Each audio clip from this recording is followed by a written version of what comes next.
Hello.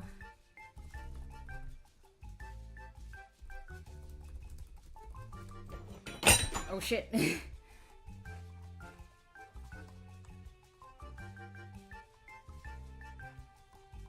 Hello to my one streamer. I mean, my one viewer. Hello?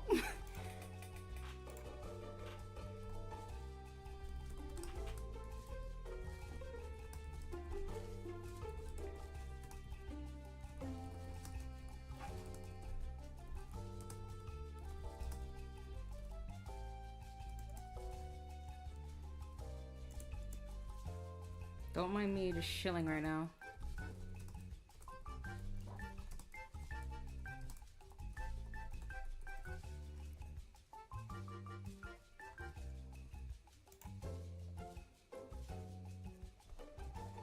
I hope that works. I'm hoping that the link works. Okay, the link does in fact work. All right, we're good. We're good gamers. We're fine.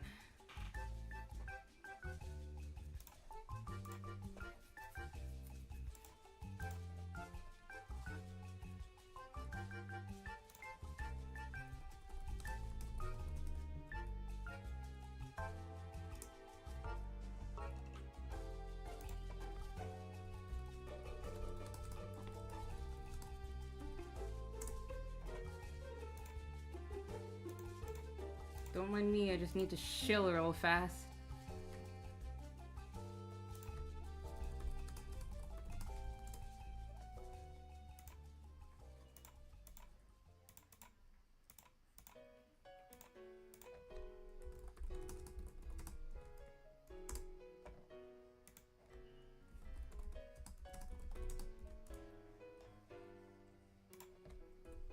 Oh, shoot. I was in the wrong channel for that one. Whoopsie daisy.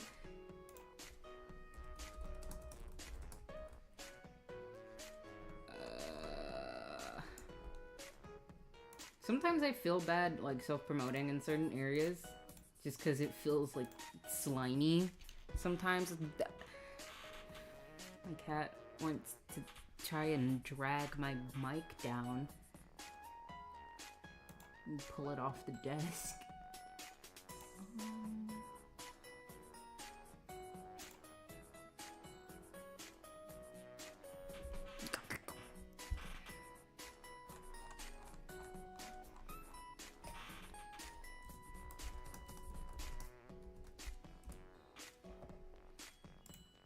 Okay, I think I've promoted everywhere I need to promote. Oh wait, not quite.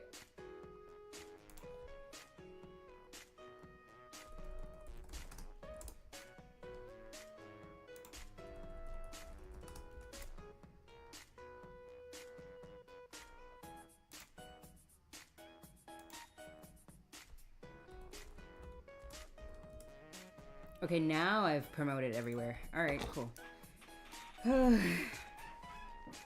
I am low-key writing as I go for the first episode. It's not like I don't have things planned out for the, yeah, it's not like I don't have everything planned out. I just, actually putting the dialogue down, I forgot to do that! So, you know, for 34 pages. I don't care. And I also have to keep my cat from trying to knock things off of my desk, so there is that too. Okay, so what's next? I should probably see if I can, in the future, find a way to, like, set it up where you can see the script, I think. While I'm also working. I don't know, though.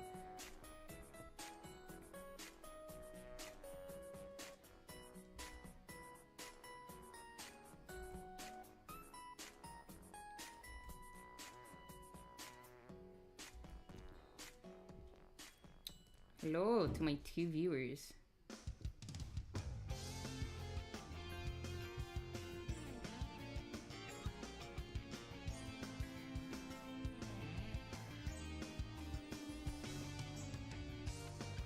I'm kind of alone today, unfortunately, so it's a little more quiet. Apologies, though.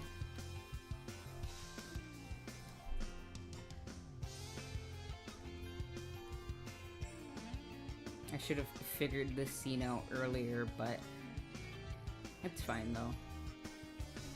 Wait, okay. I know what this panel is gonna be. Oh, I forgot I needed a car reference. Hold on.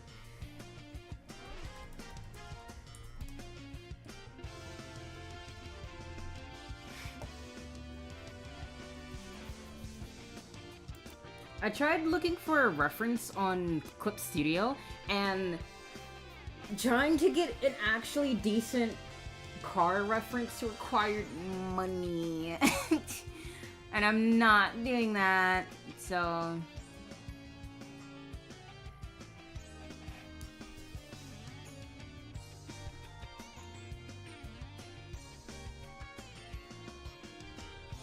I'm trying to reference the last frame.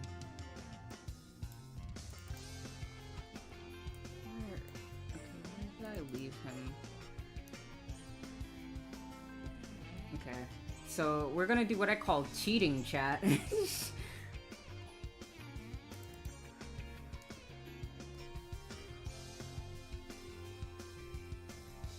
or am I? I don't know. I should have fought more, but do I think? No. That's why you love me. At least I would hope.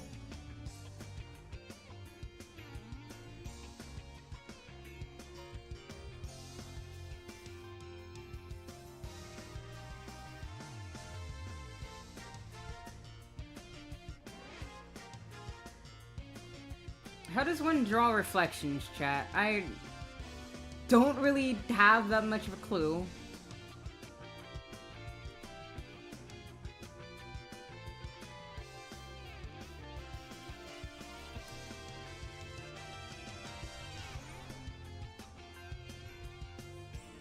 I think I want to make this be the main focal point of the page.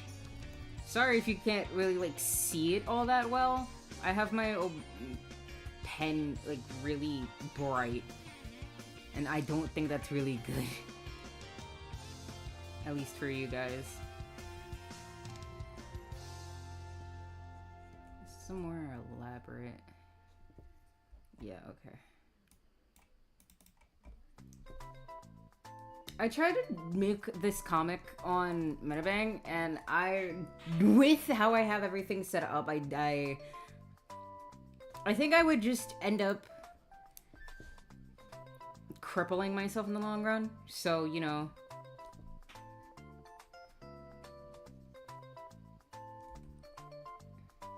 Oh, shoot. I also forgot that I have, like...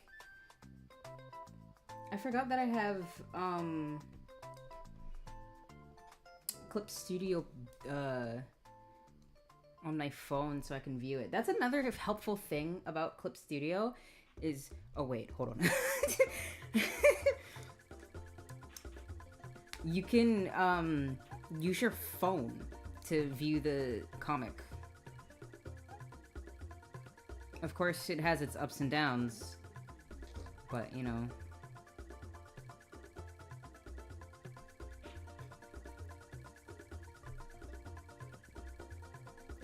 Okay, there we go.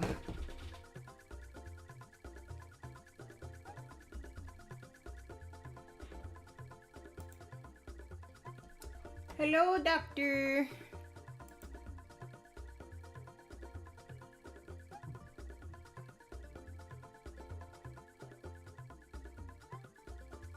I think okay, so I definitely...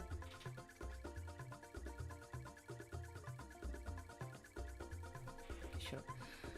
Okay, so I definitely need to adjust this. Hello, hello, hello! Welcome, welcome! Yeah, I'm gonna be slightly more quiet because I'm, like, planning everything out.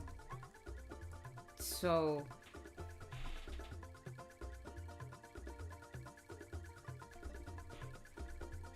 That, and I don't have my co-hosts with me. They abandoned me. I can't believe this. How could they? I'm joking, obviously. They have lives. I don't.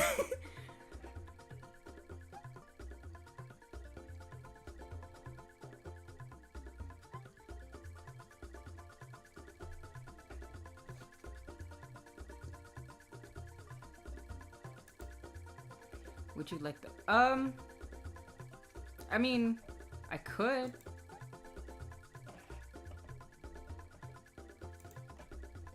I usually have my my usual co-hosts, and I'm just kind of seeing if they'll join. If they don't join after, like, I don't know, an hour, I'll probably hop into a call with you. Maybe, I don't know. How much distance is this? Because I meticulously was like looking up ways of like how I could set up panels for scroll view when it comes to like Tapas and Webtoon. Like, I scrounged for it just in the hopes, because I am very self-conscious about that sort of thing. Which isn't a good thing, obviously.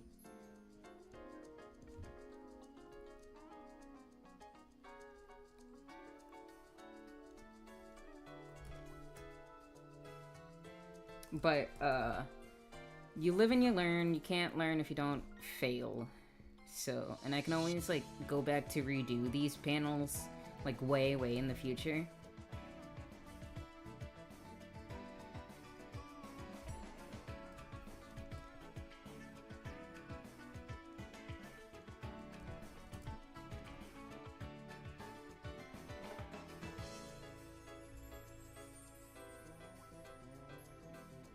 So it's not too much of a loss if I just screw it up. You know?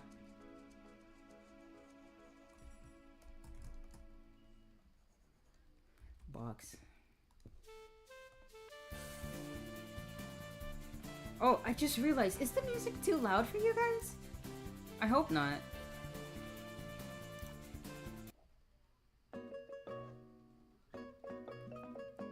Yeah, I would hate for the music to be like too loud for you guys. Control. What? Undo. Yeah, no. I'm not trying to remove it. I'm adjusting it. I'm adjusting the angle.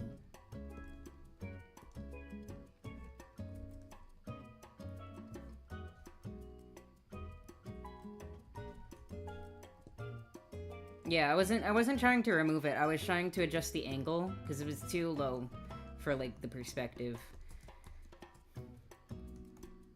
And I didn't like that. So, because even though like this like is basically just for me to understand, because I don't think I'm gonna have anyone else doing the like heavy work for me yet, at least, besides maybe Kieta. I want it to still be understandable, because just because I understand it now doesn't guarantee I'll be able to understand it later.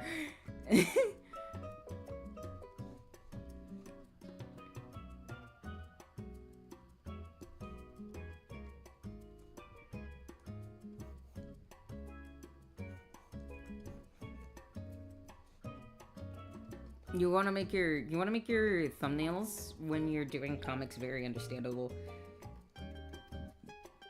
Even if not just to yourself, if you're by yourself, it's just good to have it. So even in if it's in like the far future, being able to get used to like making it readable for not just yourself, but for like a possible team is always like a good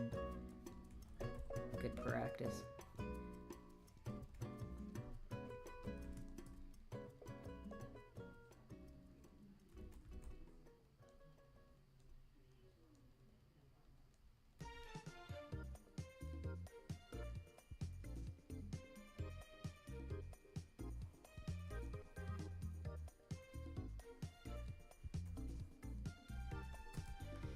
Also, the blobs are just like, they almost find it a fat. Oh! Oh dear.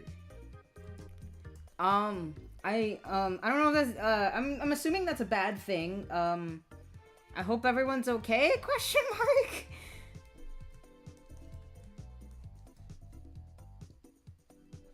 mark? Yeah, I don't know how to react to that. So, like, again, I hope everyone's okay? Question mark.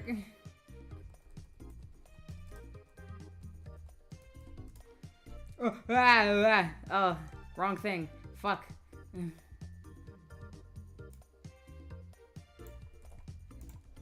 I was sending the stream link to someone and I didn't actually. Oh, okay. I got worried for a second.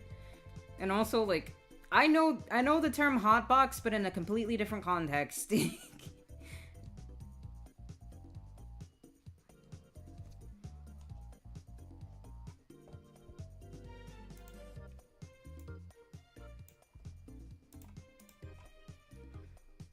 How are you?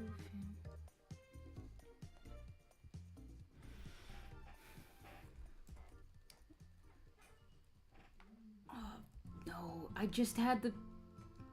Don't tell me. Oh, no! My clipboard. Oh!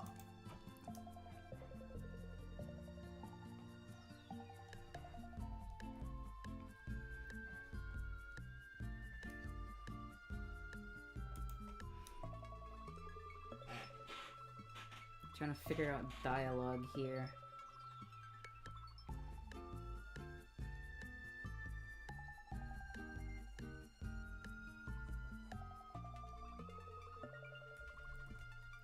I don't want to make this too small either.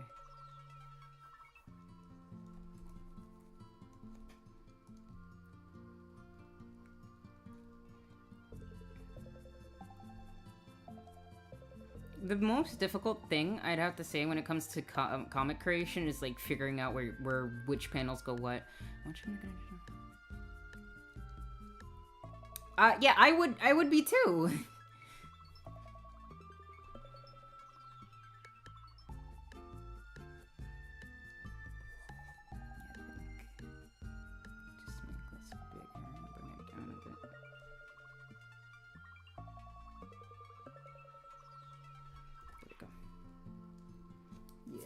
Okay, yeah, that's better.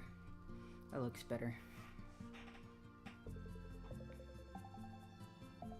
If you want to make comics, definitely get Clip Studio Paint, because being able to, if you want to do like scroll comics, hi gamer, hello. I'd definitely say if you want to make scroll comics, yeah, if you want to make scroll comics, have Clip Studio, because their app version makes it very easy to see how things look on the phone in comparison to trying to view it on your computer.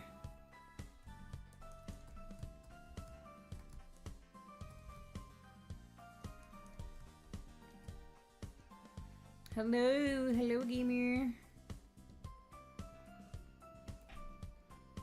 Yeah.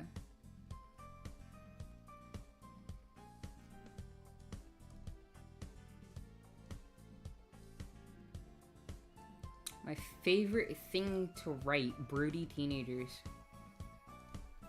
I'm alright, gamer. I hope your day has been going pretty good.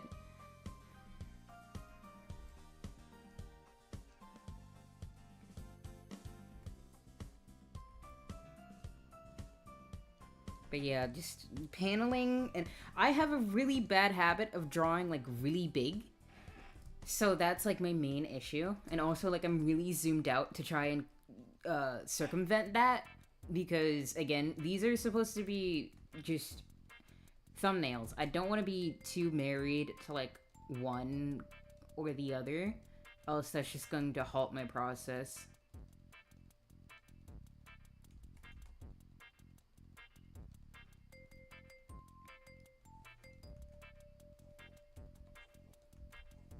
Where do I want to put the...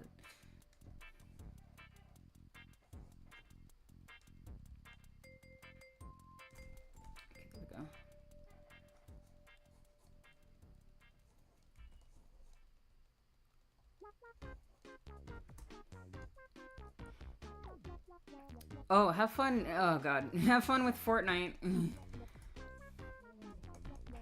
Again, I literally only play because of Miku.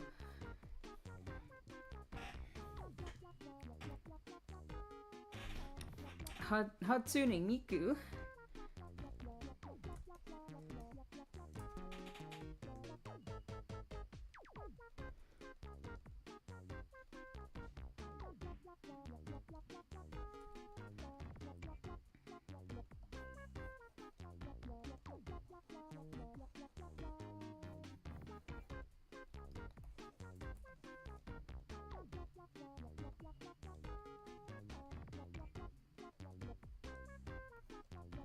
At least I have a good idea of what I want to do for each panel, though. That... Cole? Cole? Cole? Cole? Huh? Cole? Are you a train?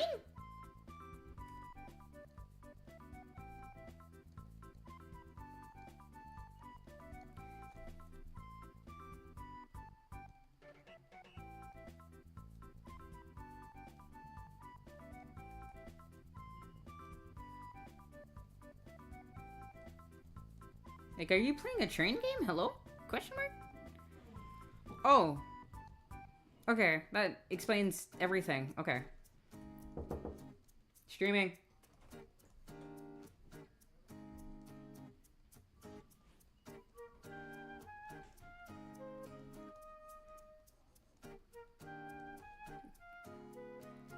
Oh yeah, no, if you need to focus, I don't mind if you hop off the stream, you know? Again, numbers are icky. Yeah, no, that's fair. But yeah, no, I don't mind if you hop off stream. Numbers are icky to be so gung-ho about. Is that the main man? Is that the man, the myth, the legend? Fall. Why are you so big crushed? Hello? Fall. Hello. Fall. All. Hello. I saw you were streaming earlier. I saw you were streaming earlier. Did you have fun? I'm gonna go back to streaming later. Oh. But for now, I'm here because I need to let my Switch controller charge. That's fair. So might as well knock out 2 birds, 1 stone, co-host until that's done charging, and then I'll go back to streaming because I hardly got to until the Switch notification happened. So you know. That is... Basically what I'm saying is KYS, alright? That's just oh. Oh. Keep I yourself understand. I understand.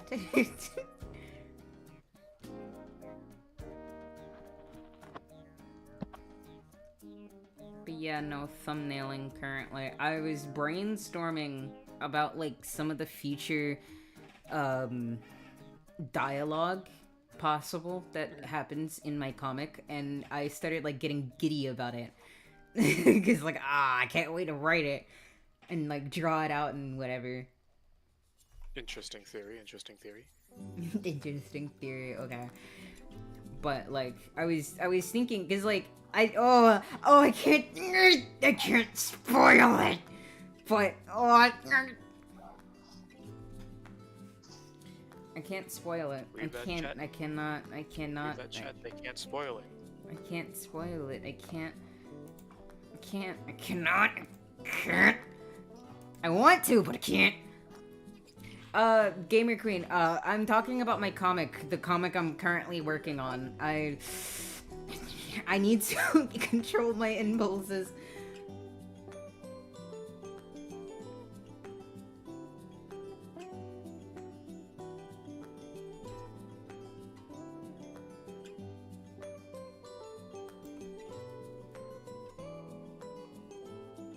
Okay, where will this appear? A little lower. Okay, there we go. What the? Oh, chilling. Okay, so I still kind of struggle with putting it into a elevator pitch format, but like the comic, long story short, is about this kid named Derek who shut the it's about this kid named Derek who stumbles upon this other world that's basically the bridge between fiction and reality, and he helps this little wisp dude fix like plot holes and stuff in reality so stories don't go awry. It's kind of like Kingdom Hearts in a sense, if you think about it. Hockey stick handle.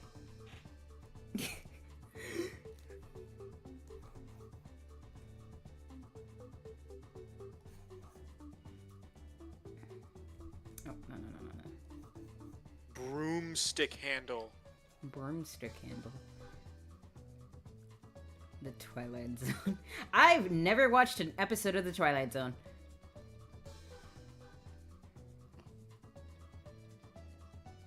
Coins. Ultraco? Vibrators. Okay. Have you never seen that video? No. That's why I was so What, confused. Have you never seen the video, Objects I've Shut Out My Own Ass? No? No, obviously I not. refuse to believe you don't know about that video. You can refuse all you want. That doesn't change reality.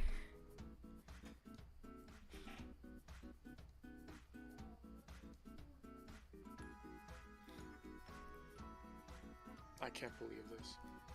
Shut up. They have 1 minute left, Akira. Shut up.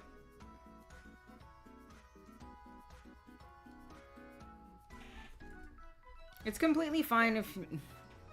Damn, that's crazy. Damn, that's crazy. It's almost as if I live under a rock, and we've acknowledged this multiple times.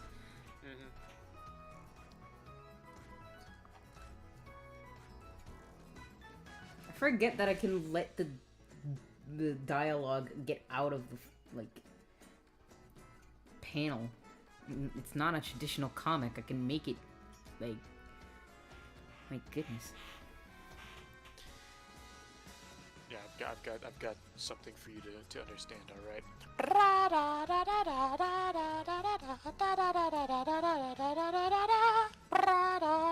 I wish I knew what you were referencing. Yeah, yeah, an alarm. Shut up. No matter how many times I've listened to that alarm, I still, like, cannot recognize it. I can't believe this.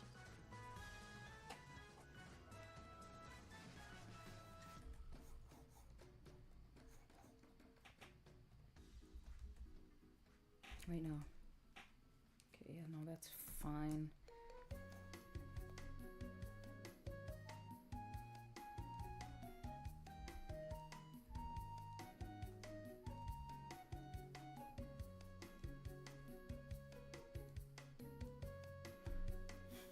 Yeah, but yeah, no, I'm gonna be under that rock for quite a while.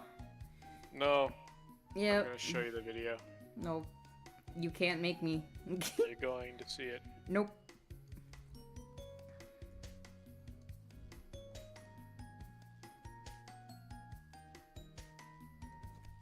Ornaments.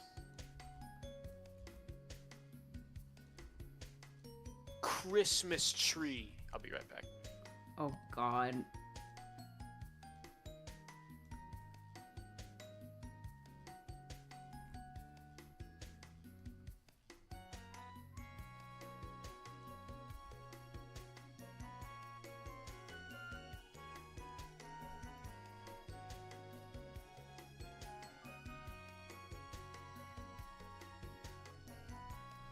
Don't mind my messy handwriting.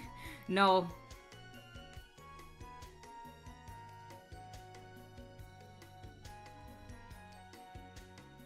You can't make me get out of my rock if I don't wanna.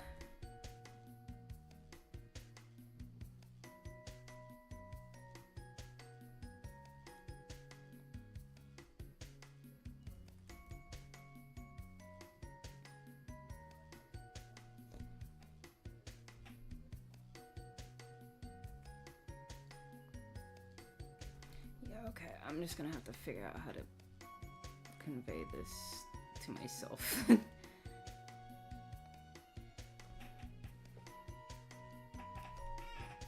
But yeah, no, my rock is safe. My rock cannot hurt me. I will not get under from my rock.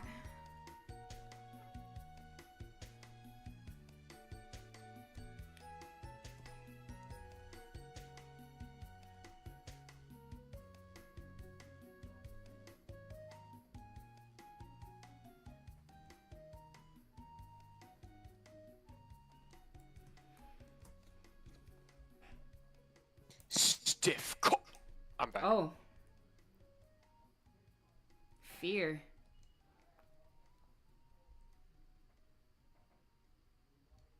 Dildo. Shut up.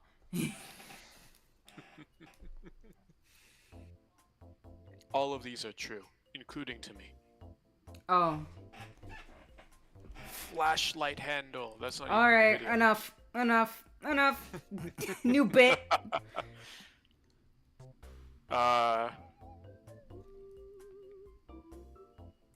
Garbage bit. How do I do this panel? Okay.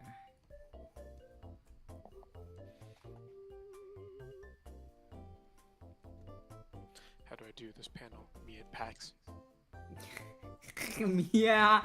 No, like, if I ever got a panel at any, like, convention, I'd, like, I don't do good with crowds. At least face to face. I, like, even when it wasn't my own panel, when I went up to, like, Richard Horvitz' panel, when he was doing a Billy and Mandy panel with the VA of Mandy, I forgot her name. I feel so bad because they both recognized me at their booths later on. But, like, after the fact, when I got up to that mic to ask for a question and a request, I was shaking in my goddamn boots. SMH,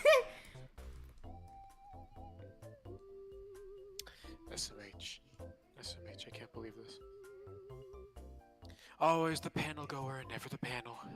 Yeah, I'm probably gonna keep it that way for a while, cause like the closest to a panel or a convention I'd probably go to in the foreseeable future, especially if I get disposable income, is like either VidCon or TwitchCon, or both.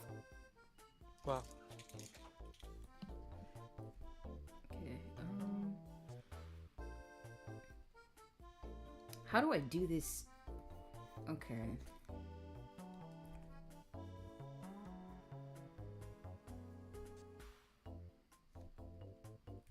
Okay, I'm just gonna use... Okay, I'm gonna use this as intervention.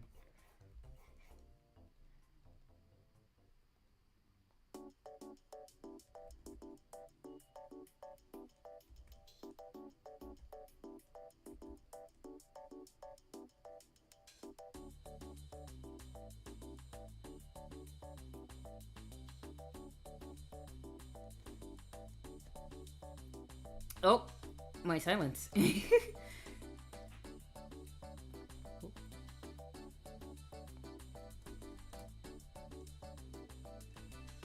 Also, I'm going to have so much fun constantly drawing Derek's eye bags, because I drew this fucker with eye bags. Hold on. I need to pull up his reference. I need to make... the one and only D-O-double-G. I need to make his dad's reference too, actually. I completely forgot about that. But yeah, no, he has eye bags. The poor boy. Akira, do you want a replacement host if he keeps listing things he shoved? Hey, smoke weed every day. Alright. If you're tired of the shoving things list, then I can go back to classic memes from 2015, 2014. Okay, don't date this stream, please. A decade ago. Don't date the stream. You're gonna date the stream.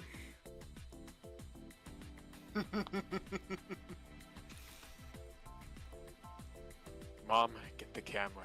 Oh, no scope. Oh, 360. Oh. Chat. Mom, get the camera. Chat, I need him gone. I need him executed. Chat.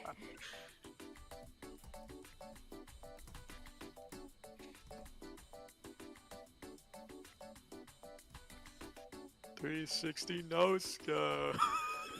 Shut up. Shut up.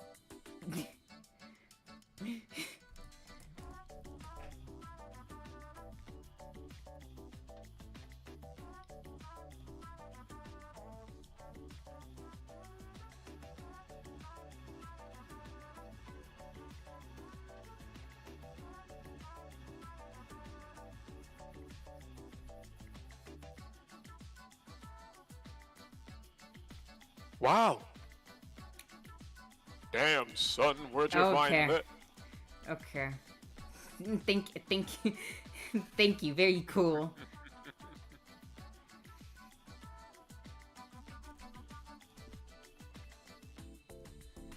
I still love You know damn, what? son, where'd you find this to this day?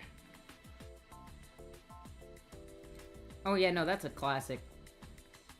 There's dead memes and then there's classic memes, alright?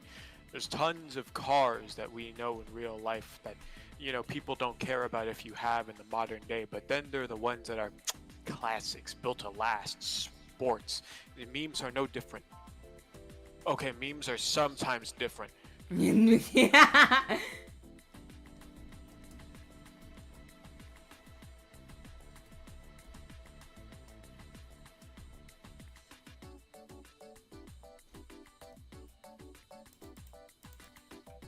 For every big Chungus and Ugandan knuckles, you get a, damn, I guess we're making triangles now. A meme that really sticks and is timeless, you know what I mean? That is true. That is true. Oh my god, will I be able to end the first episode before I even get to their fucking house? Replace there with them. No. What? It doesn't I make don't know sense. I don't know the relationship between the characters, so no. Yeah, no, it's a father and son. Alright. Then that means keep there and don't remove house.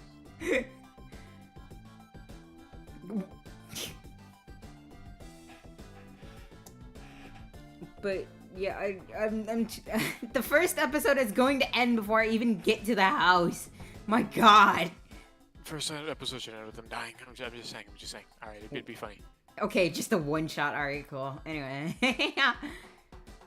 Do what Aeon Flux did, alright? Do what Aeon Flux did, where they would have a bunch of shorts, and then the main character would just get killed off as to make sure that there would never be a fully animated series after the shorts. Like every single one, the main character gets killed off in some weird creative way.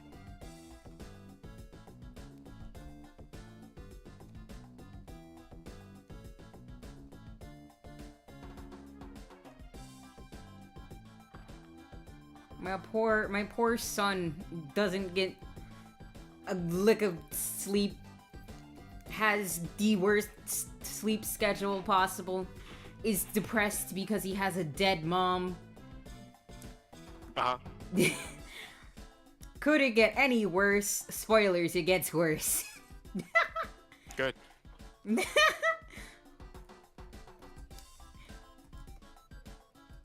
you deserved it. Maybe it's Maybelline.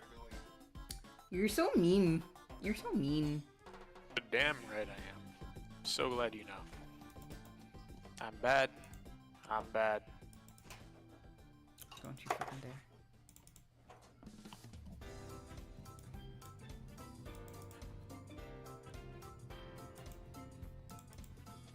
Okay, I just gotta make sure. How bad can I be? Okay, That okay, Winsler. possibly Okay, be. once. Okay, one. Oh, actually, that actually reminds me. That's something I can talk about now. Did you know? Joy. Did you know that what is it? I noticed. I now notice this after Bored Orange just pointed this out. But did you notice how like artificially made of a Tumblr sexy man Alistair is? Yeah? Cause like, what is it? Lord Orange just pointed out how he has all the attributes of the three main, like, the main three of, like, Tumblr sexy men of, when it comes to, like, appeal. Like, he makes deals and stuff like Bill does. He's greedy and, I guess, tragic backstory like the One Slayer.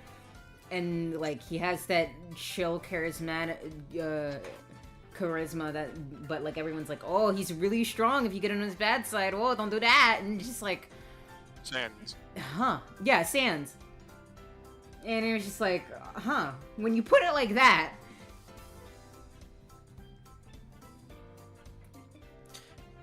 I just think that Vivian Retrogano was probably someone who used a lot of Tumblr and said, you know, oh, what, definitely, those traits, and then made Alistair. Because from what I remember, Alistair's like her oldest OC on that show. Oh, like, she made that motherfucker in like high school or middle school. Yup. That's why he's glazed out the ass. Yeah. I remember my girlfriend who positively despises the Helliverse shows, to which I can't blame her. As someone who used to watch them and slowly began to realize, damn, I don't enjoy watching these anymore. Me too, but yeah, no, me too. What was it though? It was a whole thing where, like she had put it very, very nicely that it's a show for Busy Pop's OCs. If you put it that way, it serves its purpose. You know what I mean? I had my fun with it, but it's just a whole thing where like. It just piled up. And like I've heard that there are things where they're trying to fix things, but it's piled up too high, and they've got a tall order if I'm going to be coming back to watch them shits. Yeah, no, like, that reminds me of a common phrase, especially, like, in the how-to webcomic book by, the Starfish Face, a little plug for them. Shut up. But, like, one of the main phrases that I think Vivzy would definitely benefit from is the kill your darlings. That doesn't just stop at, like, OCs, but also narratives and plot points and literally just anything you start to, like, marry yourself to. Like, it gets to a point where it's just detrimental to the story, and it's better, and if it doesn't actually serve its purpose, it's better just cut out completely, you know? Yeah. And, like, especially because, like, Angel and Alistair are her babies, and you can tell they both suffer, especially because both of them were more well written in the pilot that's apparently only like half canon. I don't. Yeah, it's a strange thing where like it's, from what I know from both of the series, I know for Helva the pilot is completely uncanon, but for Hasbin I don't know the canonicity of that pilot. Yeah, no, apparently it's only half canon, where they just kind of pick what they want to be canon, and then everything else they're like, I don't want to play with you anymore, with like a lot of it. Like,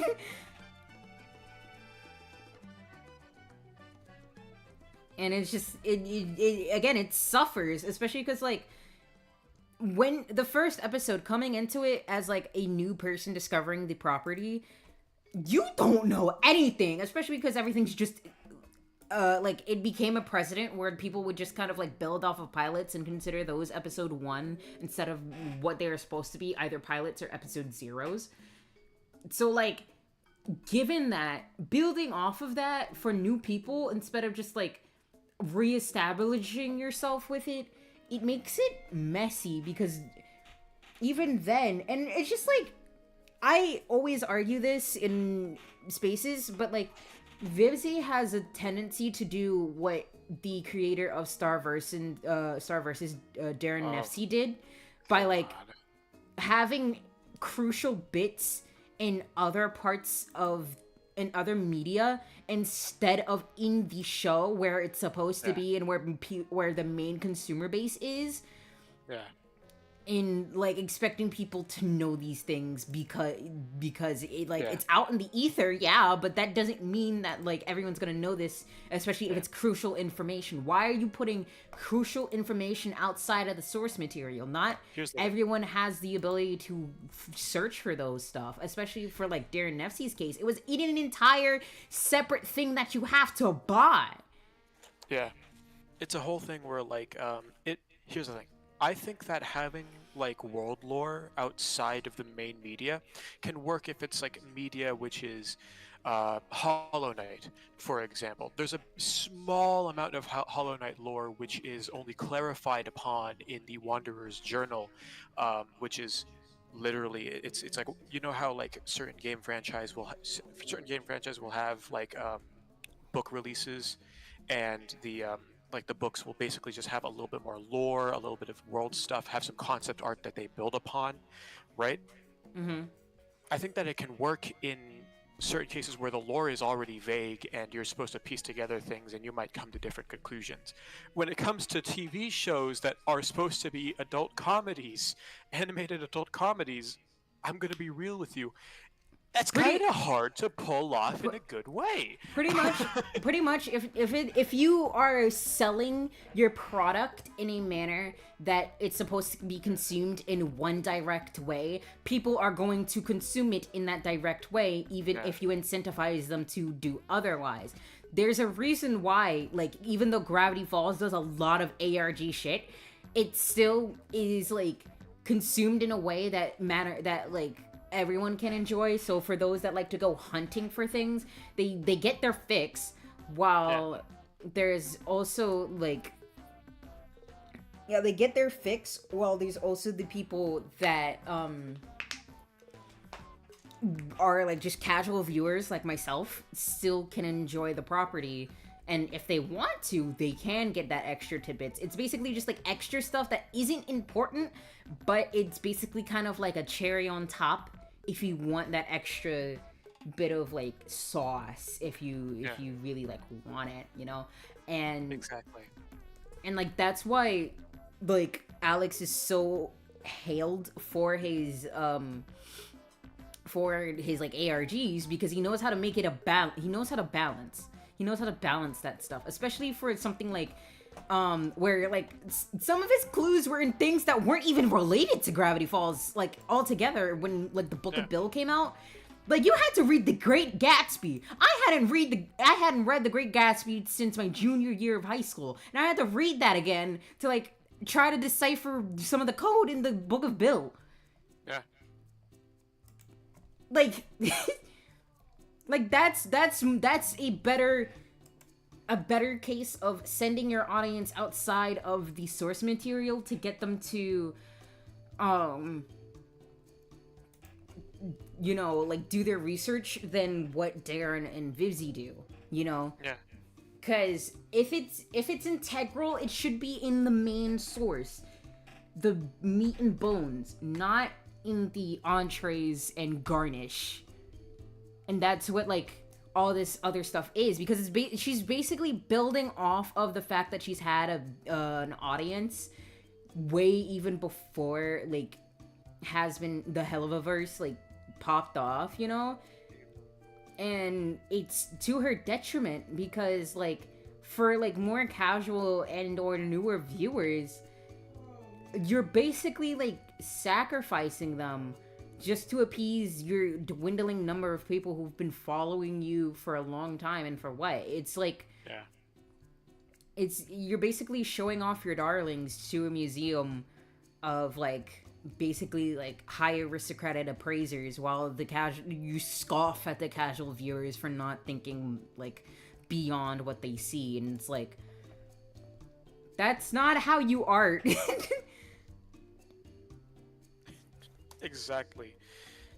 Hold on.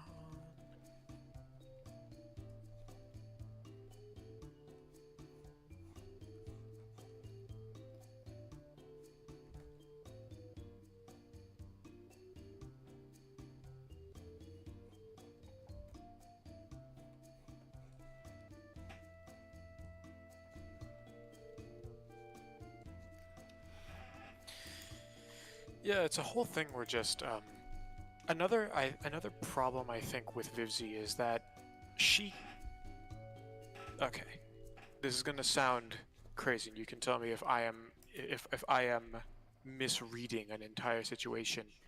Cares too little and cares too much at the same time. Oh Do yeah, you no, know what I definitely. mean? Definitely. What I mean by like cares too much is you will literally you probably I'm not going to Twitter because fuck that place, Yeah, but no, and her account is like locked and deactivated or whatever.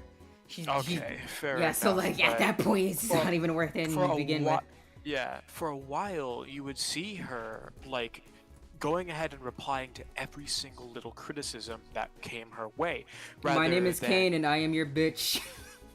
yeah, exactly. You know, it's this whole thing where how do I say this? Um, instead of going ahead and doing the tried and true method of shutting up, getting to work, and proving people wrong, she kind of tries to over-explain herself, right? And I'm not perfect either. You know what I mean? I'm someone who would prefer to explain myself to some degree as well, right? Oh Like, yeah, no, well, me too, you definitely, and know, I blame it on the autism. it's not even autism, it's a whole thing where like if I set out something and people start getting like the absolutely wrong message from it, right, and it's something that I think is harmful to what I'm putting out there, then I'll go ahead and say, yeah, you're reading into this way too deeply and in completely wrong direction, Yeah, you no, know. I'm more so saying for like I do it for every single little thing when I don't Yeah, have to.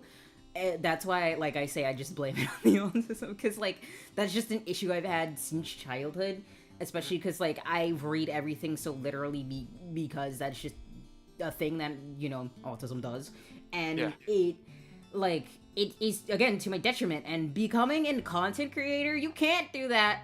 You cannot do that. That's how yep, you be. That's a one-way ticket to becoming a locale. Like you can't do that. Not yep, and like tried and true message of the internet um of like don't feed the trolls is also another message that seems to be yeah. very forgotten to like everyone's detriment, and it's just like no.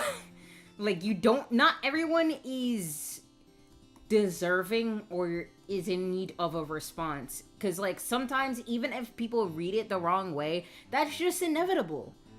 And like sometimes like you could explain yourself till you're blue in the face. Sometimes that's just gonna how it's going to be, and you can have that explanation for those that want to change, but don't try to like stretch yourself thin trying to explain it to those that just are plugging their ears going la la la la la, you know. Yeah. Because when at some point it's like someone just wants to see you have a downfall. You know what I mean? It's not a whole thing of yes, it's true that the people who talk shit the most are sometimes, the people who care the most about about what you've got, right? Take Pokemon for example. I constantly talk shit about modern day Pokemon. That's because I want to see how it was back in the day. You know what I mean? I remember Pokemon being great, and I go back to those games, and I know it's not just nostalgia. You know what I mean? I still play Pokemon Black and White to this day, and I say, you know what? That was solid. That's a solid experience. N is such a great character. So is Colress from Pokemon Black and White too. Sorry, side Yeah. tangent I just went on. Right? But it's a whole thing where I care so much about Pokemon that of course I'm gonna be a little bit, like I can't even believe at the fact that the games look like Scarlet and Violet look that ass. Yeah. Right. And I'd say that as someone who still played it and played through all of it and spent a lot of time with friends on it. You care about something so much that Also you hate the it. But bugs. there's also that's exactly what I was about to say. But also, there's a whole thing where some people don't care and they just want to see you struggle. They just want to see you squirm because they know Motherfuckers that are you haters. get mad. There are just haters out there. Never trick yourself into going down the route of thinking that everyone's a hater, Because if everyone is hating on what you've got going on, you're probably 99% of the time you're doing something wrong, you know? Yeah. And, you know, the 1% where people look back at it and say, we did not read this correctly whatsoever. This was great. I don't know what people were going through. That's like, the reason why that's notable, that's like 2% out of, that's 1%. Sorry. When you take, can you tell I haven't slept? That's the 1% out of the 100%. All right.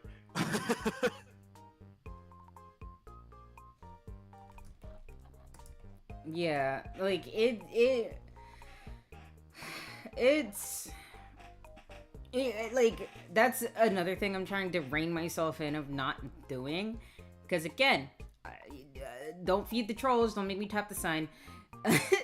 And it's just like, because I feel like people have forgotten that was a thing. Even for those that have been on the internet for so long, they've like forgotten that was like one of the olden rules of the internet of don't feed the trolls and whatnot. Yeah. And that's why you see a lot of like lolcows sprouting up for even people that are relatively normal, I guess. But it's just like Vivzy has too thin of skin for where she stands. You know, she is a dreamer and a bleeding heart in a position that she was not ready for. Yeah. And also it shows. Someone with a lot of unaddressed controversies who went into it without having addressed those things properly, you know what I mean? Yeah. And I understand. There's the whole thing of like that doesn't matter if you address a controversy, you're going to have a group of people who are against you now forever. That's just the way it is. You know, people are going to be able to have their opinions and say, you know what, I don't like this person because they did this. And even if they've proved that they've moved on from it, I still don't like it. So I'm just not going to do that, right? Even then, addressing these kinds of things does you wonders. Because there are people out there, like me, for example, who are willing to give someone another chance at something, right? But when you go into something, whenever you finally blow up and you're able to enter a field and have your dreams, you know, like potentially have your dreams out there, you have to be willing to be honest and open about what you've done, the things that you've done on the internet, and such and so. Yeah, right? and like That's you why... don't have to address everything, Yeah. but like anything that's of importance is definitely something you Exactly. should like bring up, especially if it's like starting to make people side eye you and Yeah. it's actually affecting you in ways that aren't accounted Hell, for. hell, Ace knows. I constantly go over how I hate how I was so edgy back in the day. Ace knows how I used to write, and Oh, it was really that whole thing of more edge, more grit, more grime. People, that makes good writing, huh? Make it Yeah, make it people love awful. That's what people love. People love edginess. They don't, you know, they love tragedy, but not edginess. You know, there is, in order to get tragedy to work, people need to care. And if you're only edge all the way and you're not committing to it to the point that it's kind of funny and cool and awesome, like just reverts back around to it, right? No one's gonna care. Yeah. Yeah, like at that point it just becomes misery porn, and no one likes that. Yeah. Unless you're just like you read angst for fun and then cry and then go back. Like I can't make that joke. Post cancel. but like yeah, no, like no one likes misery, and even those that do, Yeah. there's still the matter that you want to have a payoff from that misery that makes people wanting to come back more, even if they know that there's just going to be more and more misery. Because again, it's all about relatability, you know, and that's like the main Literally focal point. near. Yeah, and like that's the main focal point of like any sort of property is like relatability in there, and like the want to root for your heroes or your villains, depending Yeah. on how the story is depicted. But like it, when it comes to misery, again, why should people that like all kind of like roots back all the way to our conversation from yesterday of like why should people care, you know? It Yep. boils down to that of like why should people really like care about like anything that happens, you know. That's why a lot of things have that sort of in between, have that what is considered fluff in like a lot of media, because again, you want to care. And if it's just misery, why should we care? And even if it has all that like build up, that doesn't guarantee that someone's going to care either. When it comes to the misery, because looking at the bird, because I don't want to invoke the wrath of the actual demon, but the gay bird trademark is a good example of Viv's writing. That is an example of why should we care about the misery when you haven't given us a proper reason to care. Because, like, you can give reasons, doesn't mean they work. Yeah. Exactly. Yeah, it's just a, here for example, like wrapping around to kill your darlings. So true. That is absolutely so true, right? Because, here's a method that I learned when it comes to making people care. You've got to care about your own characters, which a lot of people do. The reason why so many characters in stories suffer, you know what I mean? Like, oh, they got tortured. Oh, they have a new trauma. Oh, they just saw someone they care about die, you know, right? The reason why is because we care about these characters. We want to see them go through something and then get better, you know? But sometimes things don't get better. That's just how things are, you know what I mean? And while I'm a very hopeful person, I am also generally realistic when it comes to that. Some people unfortunately pass away before they can realize their dreams. It's an unfortunate thing that happens, right? And that is tragic. And it makes it so that a character who sees something going on like that and defies odds and reaches their dreams, you know what I mean? Instead of that one character, not even instead, but how do I say that? Almost inspired by that one character who passed away, right? Mm-hmm. It's a whole thing where seeing that character succeed where the other character fell, and you know, seeing what was the one thing that this character had done differently and did right, you know, is addicting to people. And to have that, you need to be okay with killing some darlings. You need to be okay with giving some tragedy, you know. And I've always kind of said that if you are sad about the idea of not being able to continue writing a character, do some crazy shit like I do, and just continue making other shit like in media that is not tech, that is just embrace vagueness, embrace vague media shit. You know what I mean? This character is still here in the box art.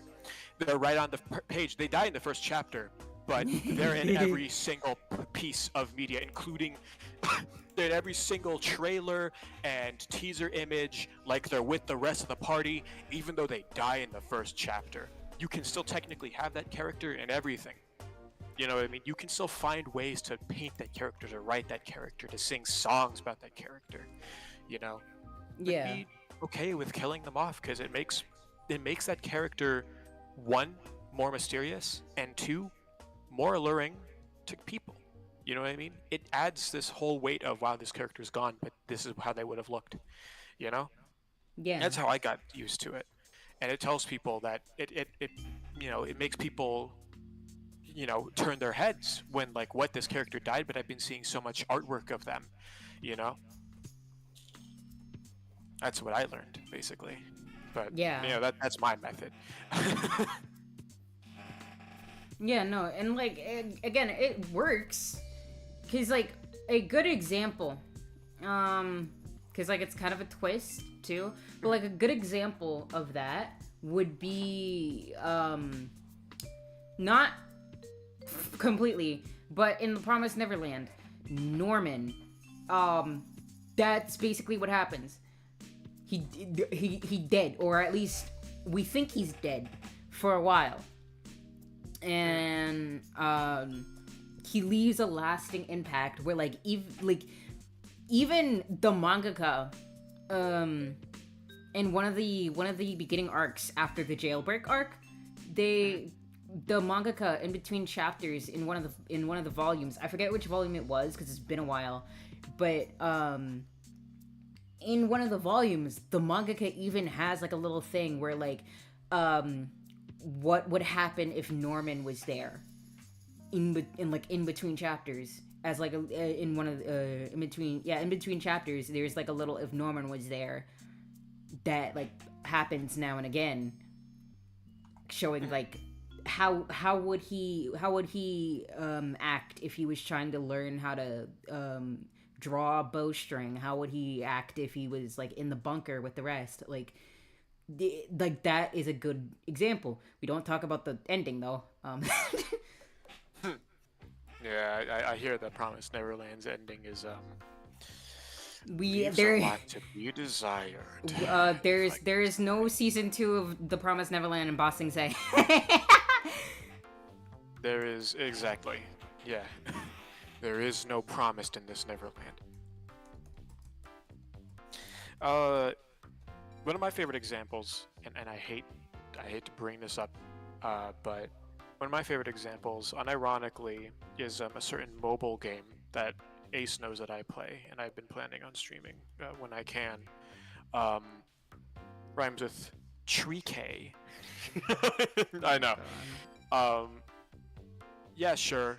There's a lot of fan service, and there's also a lot of things that you can say are flawed about the game when it comes to its depiction of certain characters and such, right? But it does this interesting thing where I'll go ahead and say it, right? One of the characters right at the beginning is just straight up gone. And of course, when it comes to characters that are killed off very early in a story, there's always that whole thing where they're going to do something with the quote-unquote dead character in some way or form.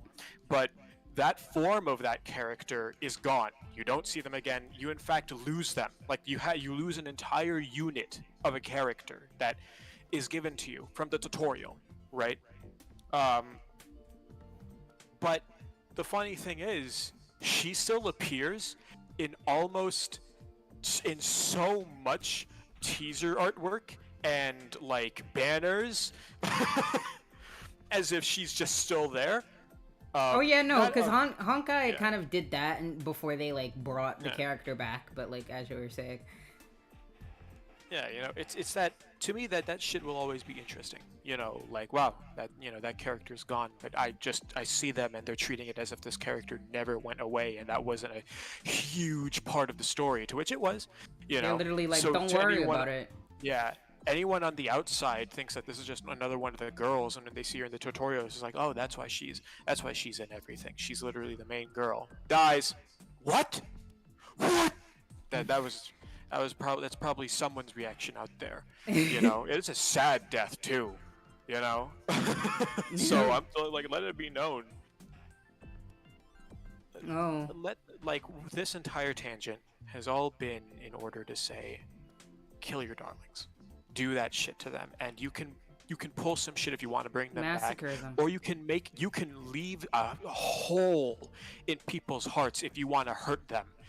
And never bring them back properly. Like, give them hints of being there, give them hints of the character being able to see them again. They never reunite. Hurt people. Because if you hurt yourself, you'll make a story that sticks with people. Don't hurt yourself physically. Stab and twist the knife. I've always... a practice that I've been putting in is, I don't put a sad scene into a story unless it makes me cry.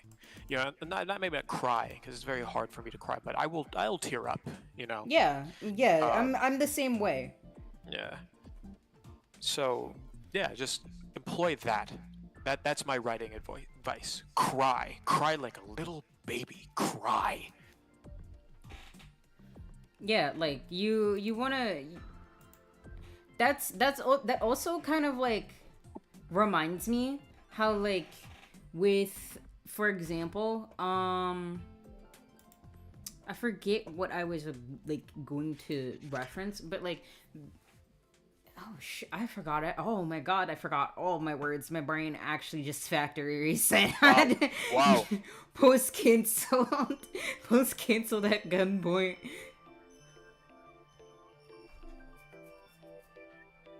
Ace really got one of them fucking like just out of nowhere in their head, and they lost the track. Like, honestly, I had a whole thing and everything, and now my brain is just gone. That bitch packed up and left. Yeah. Unfortunate.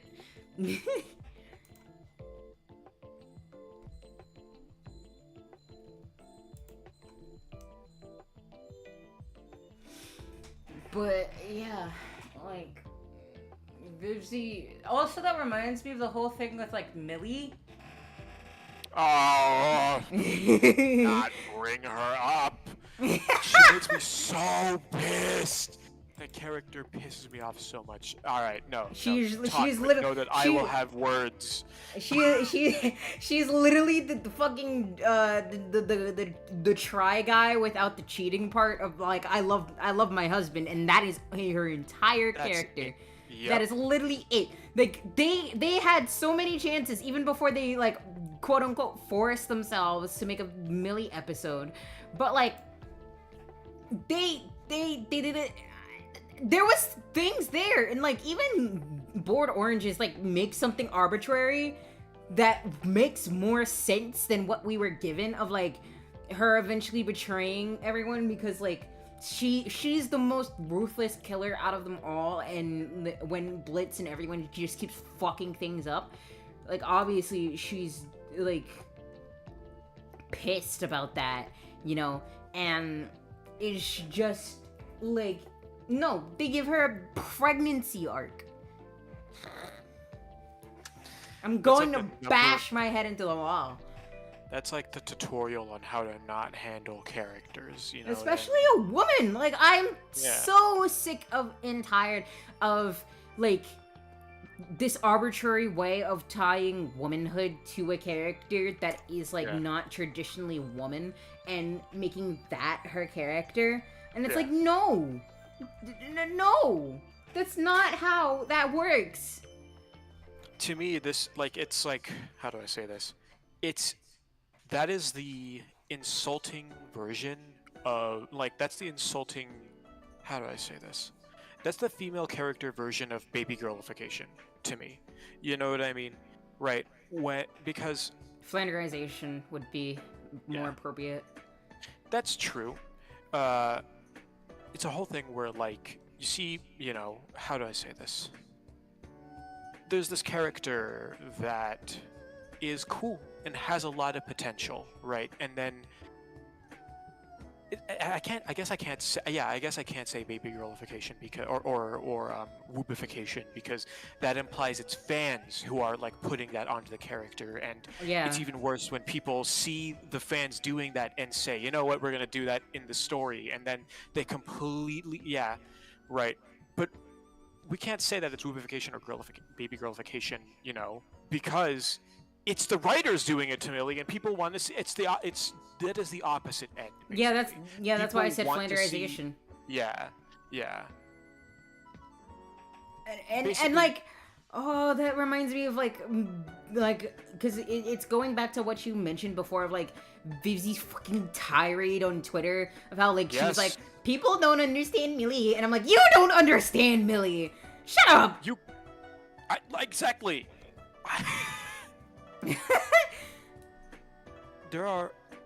I'm gonna go ahead and say it. You know what I mean? And maybe I'm wrong, but to me, it just reads out as a fetish for a doomed yaoi. You know, it's almost always like the mask characters, right? Who go through some kind of gay tragic arc. You know what I mean? And then better themselves at the end. Meanwhile, Luna is never touched upon.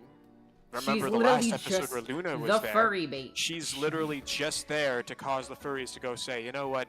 Awooga. That's hot. You know, right? Awooga. Because it's no surprise. It's no surprise that like most of their like sold out merch tends to be the Luna shit. Yeah, you know, I'm not gonna say that I'm above it. Luna's design is solid. I love Luna's design, but here's the problem. Another female character. We were just talking about her. Why am I forgetting her name? Millie. Fuck. That goes to show. It's really that bad. It's really that bad. You know, she's like the one time she was in the spotlight, it was the worst episode ever because they handled her so poorly. Yeah. Like fucking unhappy campers. Yeah, that panel I was talking about, I went up to like Richard, and I kind of feel bad because that was a dick move, trying to like bait him to say something bad about his main place of work right now, and but like no, like when I went up to his panel, I was like, how do you deal with that? Like I didn't say it like that, but I said, how do you get through that, dude? And like I did not, no holds barred, I said, I'm mainly thinking of Helava, but how do you get through your lines, dude?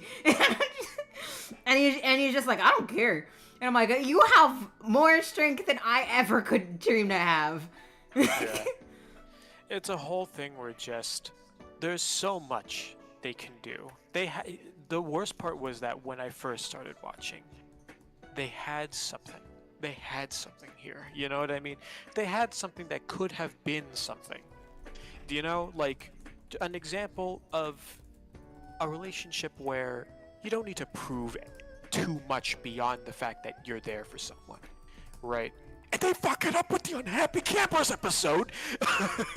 They both make it so that Millie, again, is relegated to, we got the Millie episode out of the way, we don't need to deal with that anymore, you know, we can just keep her to being nothing, right? And I can only question why she stick with Moxie at that point, you know, right? Okay, I'm sorry. I had to like, I had a spaz, but I needed to restrain myself at the same time. So I fucking my soul got like ejected from my body. But like, yeah, no, Moxie also pisses me off, and not him less him as a character, more how he's treated, because like we had his development. We had his development in season 1, and he was doing so well, and then they just like flanderize him in the worst way possible, especially in like Unhappy Campers, and it does not make sense to him to have those insecurities, especially when like the previous episode to that involving Moxie, and one of the focal points is X's and O's, where he literally stands up to his mafia boss father and like sticks it to the man and whatnot before getting tased, which also kind of pissed me off. But like if you think about it, it makes sense given the environment they were in.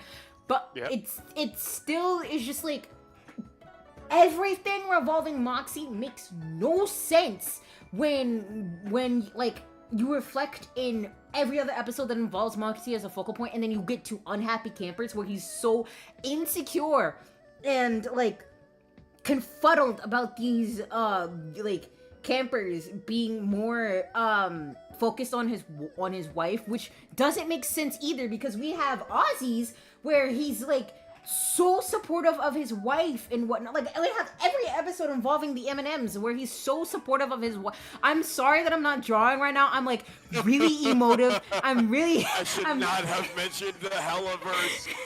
I'm really emotive right now, so I'm just like going at it.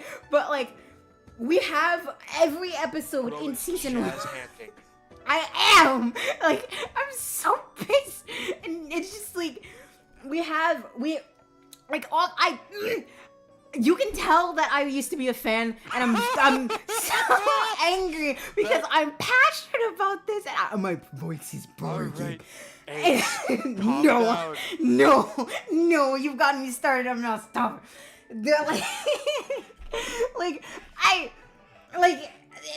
I can think of every episode where we have Moxie development that just like makes Unhappy Campers.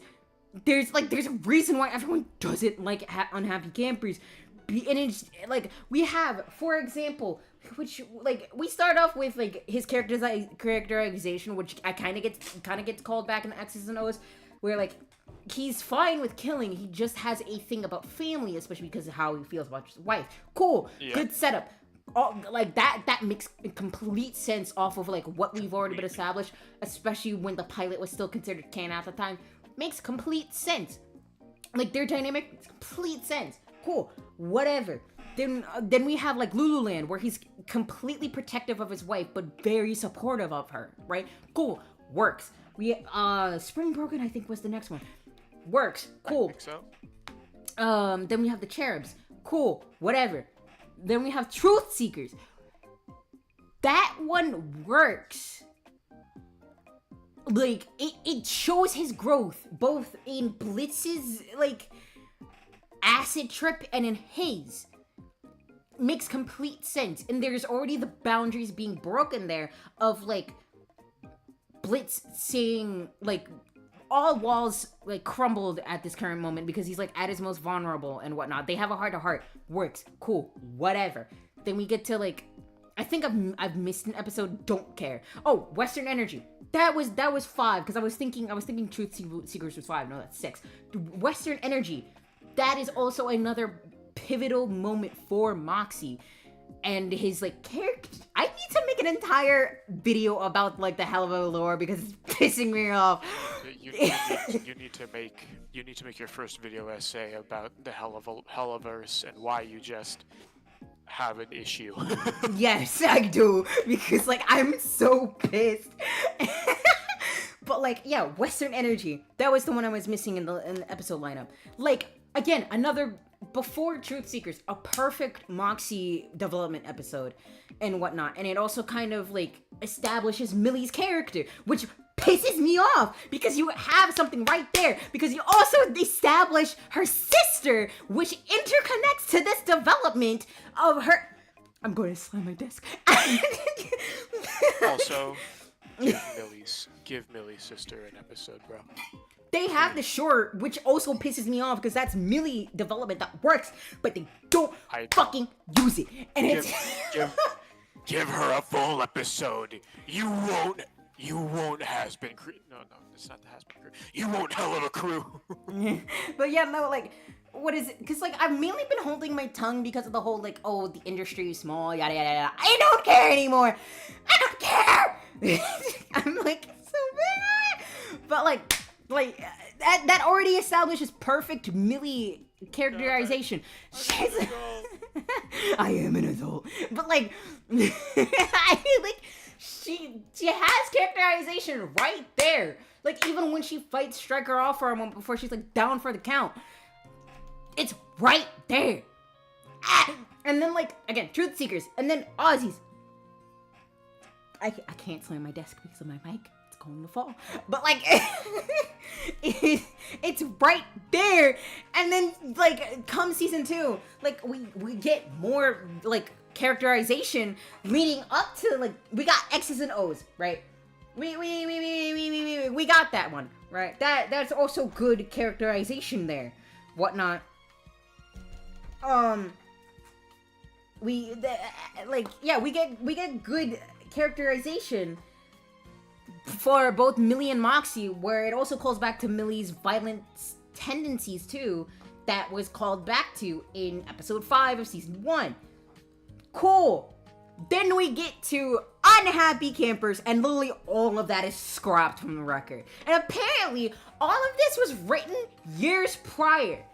So I'm confused where we have all of this set up, especially given that it has a lot of Brandon involvement too. Yeah. We have all of this set up. Viv is one of the main writers on it too. Does she not have a continuity, like, error person to, like, watch for this stuff? Like, she has so many writers at her disposal. Why does she not have someone to watch for the continuity? Or is she just so up her ass that she just doesn't want anyone to, like... All it takes is to literally have a document, write down, and if you are forgetting, literally go through your own show, go through the episodes, write down things that might matter in the continuity, put them in the document, and then consult it. Consult the document whenever you have the need. That's all it takes. Literally, timelines exist. This is why you, like, write out your story, you know? Like, oh my... Yeah. Thank you, doctor. Like, consult your show Bible. There is a reason that whenever you pitch something, especially to networks, you have to have a pitch Bible, because in the pitch Bible, that already has things laid out, not just for you and not just for your future team, but also like for the investors and anyone else who sees it. And that's why it exists. It's supposed to be a point of reference for quality control. It is there for keeping everything grounded and nailed where it needs to be. That's why pitch Bibles are one of the main things that you're taught in animation school. Like, that was one of the main things I was taught before my like college poofed. Pitch Bible. It is integral. You cannot sell that's why pilots even exist. They are your pitch Bible. They are what you are setting up. They are what you are selling to your audience and your consumers and your investors. Especially in the case of indie animation, where your audience are also your investors. This is what you are selling them, and this is what you are supposed to stick to. It is fine. That is another thing I want to point. Oh my god, I'm gonna grip you up like a tutor. You've got me on a tangent. But like, I'm passionate about this. If you can't tell, but like, don't promise me with a good time, all right? But like, yeah, no, like, that's another thing with like has been in Helluva too, where like their premises are abandoned, and it's fine to like switch from your main premise a little bit but that's only if you're still calling back to it at the end of the day. Because it's fine if you like abandon it a little bit. If you leave it vague enough, you can still stay loyal to it. That is completely okay. That is fine. That is 100% okay. It's you haven't seen anything, doctor. You haven't seen anything, doctor. Yeah, no. Take a breath. I'm fine. But like, no, like pitches usually are supposed to be vague, because like the hero's journey isn't going to be staying loyal to it 100%. And that's fine. That is okay.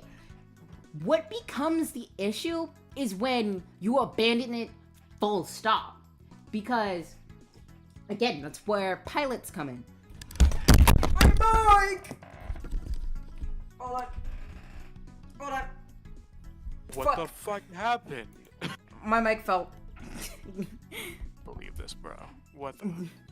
Listen, I'm passionate right now, but like,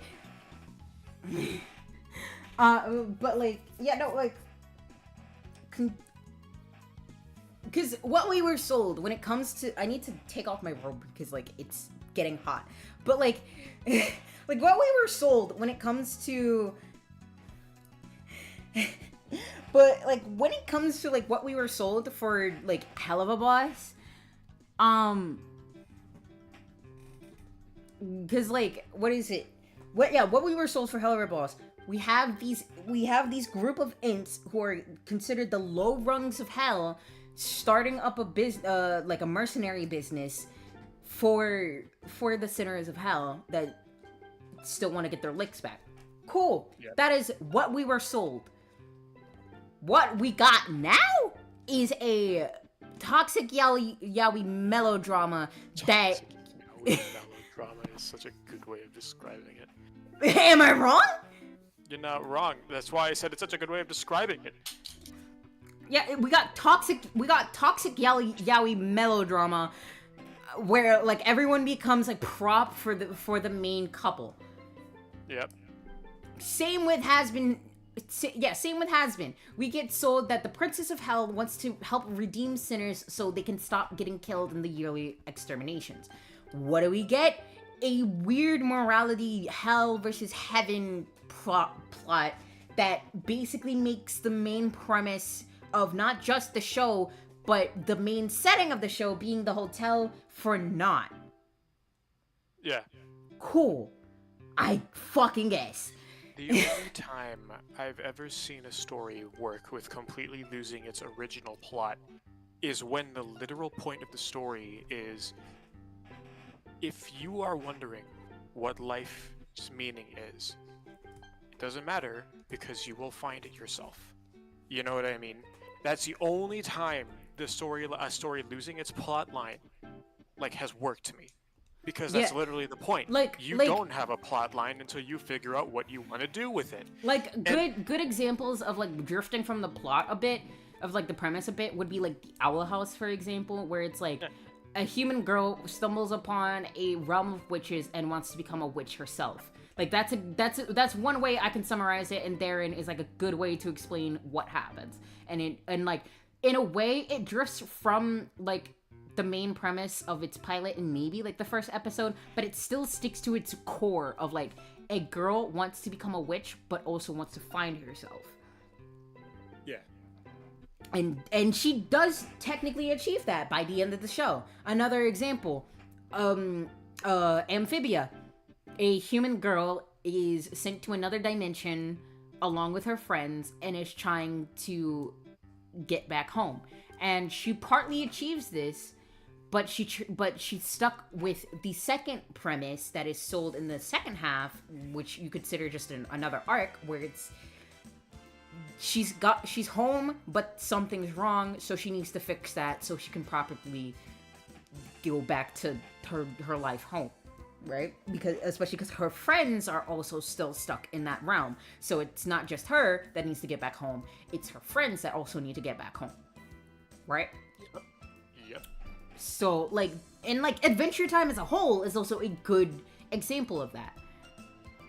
Adventure Time gained its fucking overarching thing. You know what I mean? Yeah. It never really had an overarching Like that thing was slow burn. at the beginning, because it was just, well, it's Adventure Time. It's, you know, it's for kids. But as people grew up, you know what I mean, it became for teens.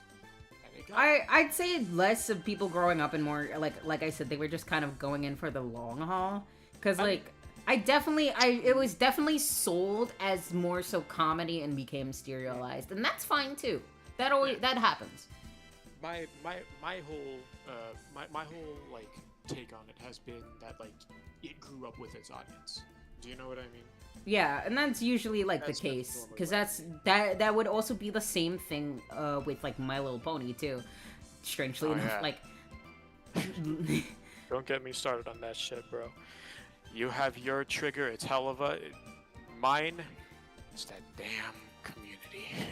yeah, we don't talk about that. As someone who used to be in it, we don't acknowledge it. As someone who used to be in it as well, yes. We don't acknowledge that. We don't acknowledge glory when it is before us. We don't acknowledge the jar. Dear God.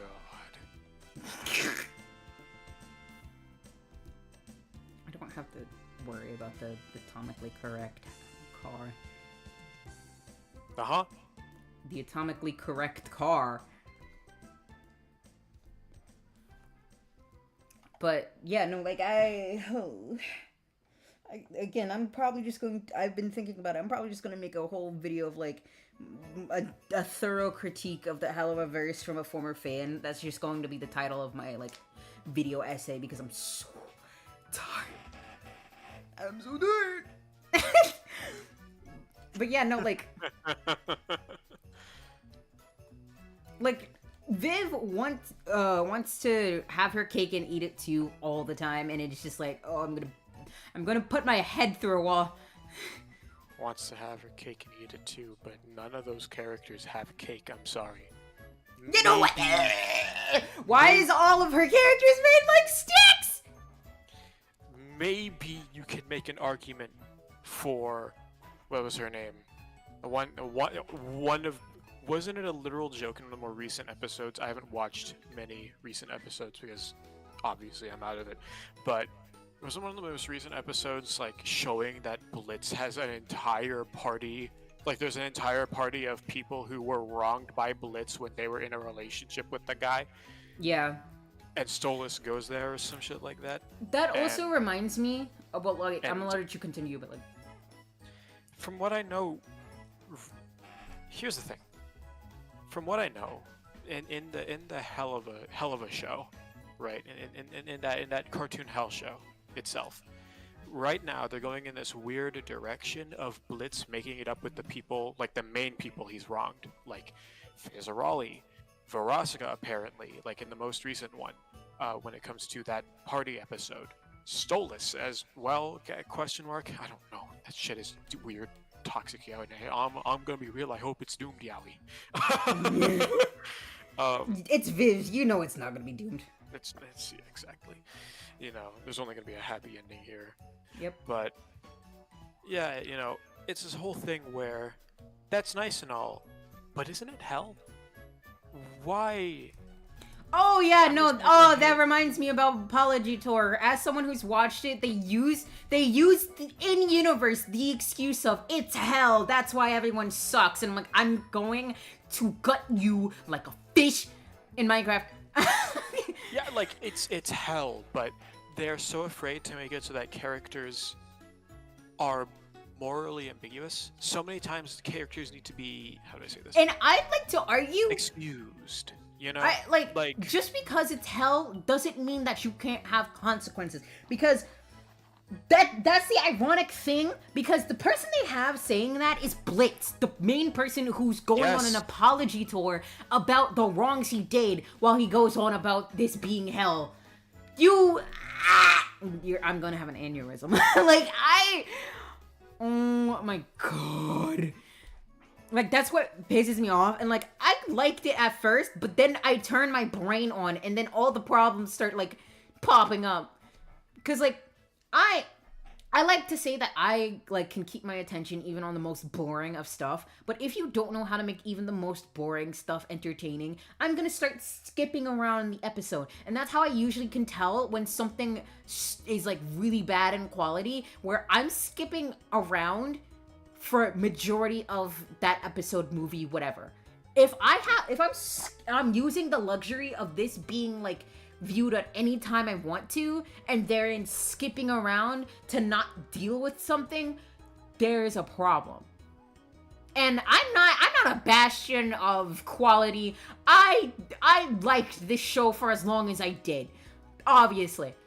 My opinion is obviously not very refined. I like Lego Monkey Kid even with its current flaws that are becoming hard to ignore. I like shut the fuck up. I like Steven Universe. Like, I'm not the bastion of quality. But it becomes an obvious issue where I'm not the only person doing this. Of, like, skipping around the episode and, like, crunching into my neck or whatever. Like, that shouldn't be a president. Like, that's not okay. Like, why is that a thing?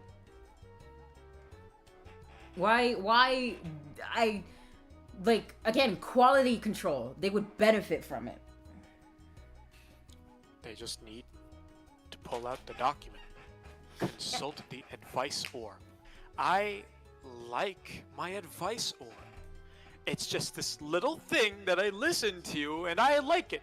And you hate it because, like, just, yeah. I'm just saying, listen to the advice orb sometimes. Because sometimes it has some good advice when it's not telling you to go ahead, buy a gun, and shoot the nearest politician you see. You know what I mean? Okay, Luigi. I get. Alright, buddy. Alright. Let's go. Yahoo. God. But yeah, no, like, again, at this point, after the stream, I'm just gonna draft up a script for the essay, because, like, I'm fucking tired, dude. I'm tired. This pisses me off in ways I don't think you could fathom.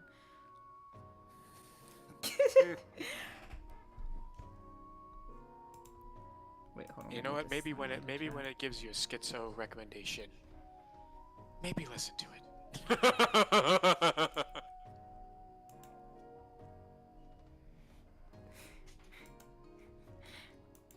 And you hate it. You hate it because I like. I forget what that's from. Like, I know what you're referencing. I just forget where it's from. I remember learning of it from Mirabeau Studios. Yeah, no, I swear I remember seeing. origin, but like I don't remember where it's from. I like my advisor.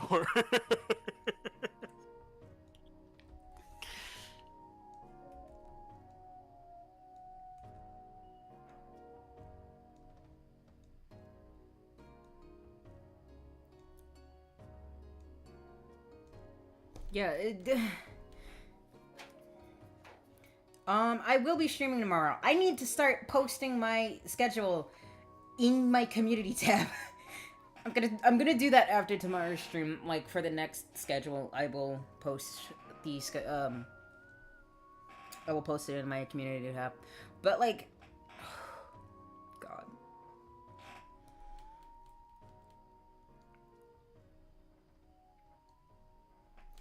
Like, and it's not helped by the fact that I apparently heard that with Viv, she has a hard time taking criticism from literally anyone, even the people she's supposed to be hearing it from.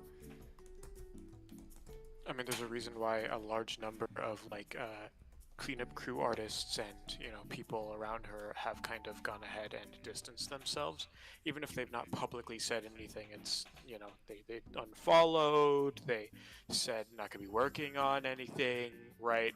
They haven't been credited. It's very clear.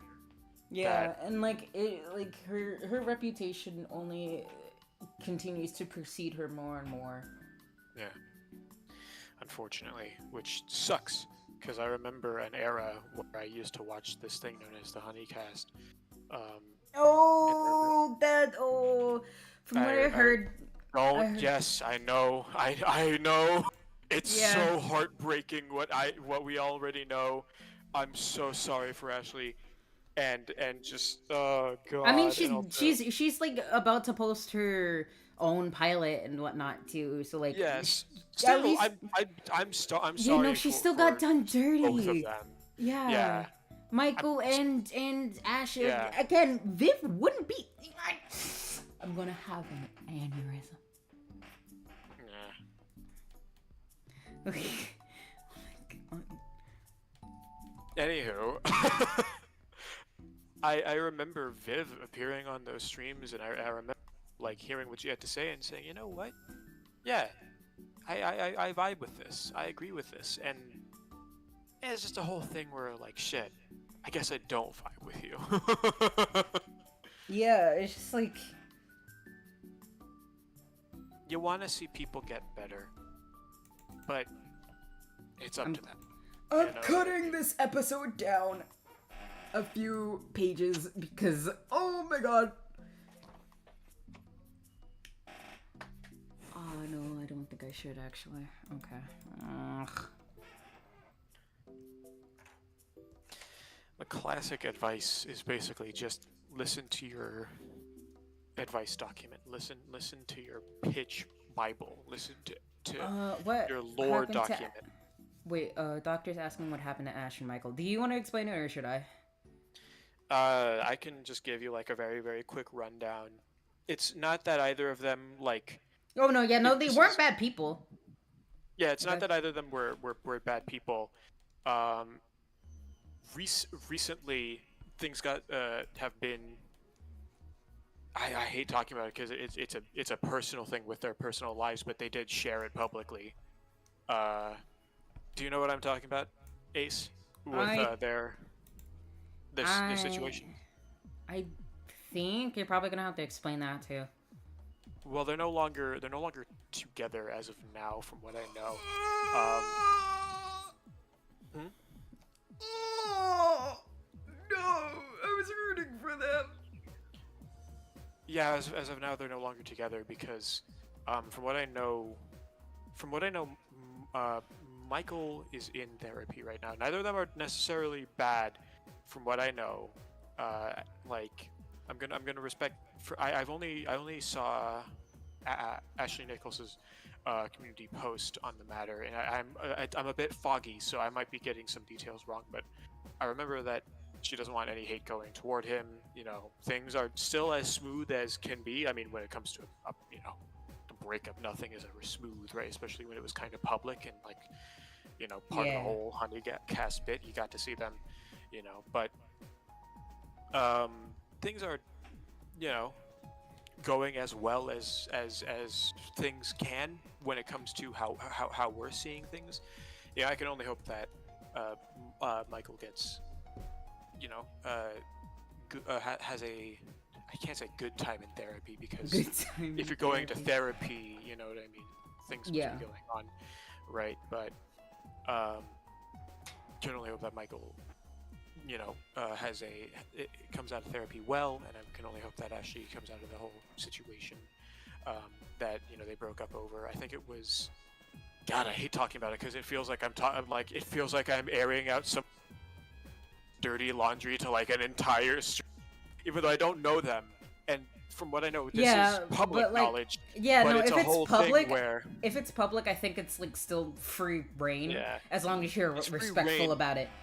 yeah, and that's I don't know how to talk about it respectfully because I'm not sure if they're like things that I'm muddying up or advice that I am forgetting, but from what I know, it wasn't they're just not together anymore. There was something that happened, which I think might have involved infidelity. It was an open relationship, but it was just a whole thing where it was an open relationship from what I remember, but it was a whole thing where it wasn't a truthful thing that happened. Like, I don't remember fully. That's why I'm like kind of worried about like saying things because I don't remember fully. Just know that they're no longer together. Michael's apparently getting therapy, I'm pretty sure, and Ashley had posted that to her community tab. If you want the full story without me muddling things and worrying that I am muddling things, you can go to Ashley Nichols's channel and find that community post. I think it's still up. I really hope that it's still up, because then that means that it should be private knowledge. Yeah, yeah, like, oh, God, I hope it's still there. Well, such as that. And on the other end, I know that they had a falling out with, like, both of them, like, before the whole relationship issues had happened between them. I know that they had a falling out with Vivzy Pop, because Vivzy has been on a running path of kind of ruining the connections that she's had when it comes to like her time on the internet. You know what I mean? Yeah, burning bridges. Burning a lot of bridges that I just don't understand why you'd want to burn. Yeah. Like, it's messy.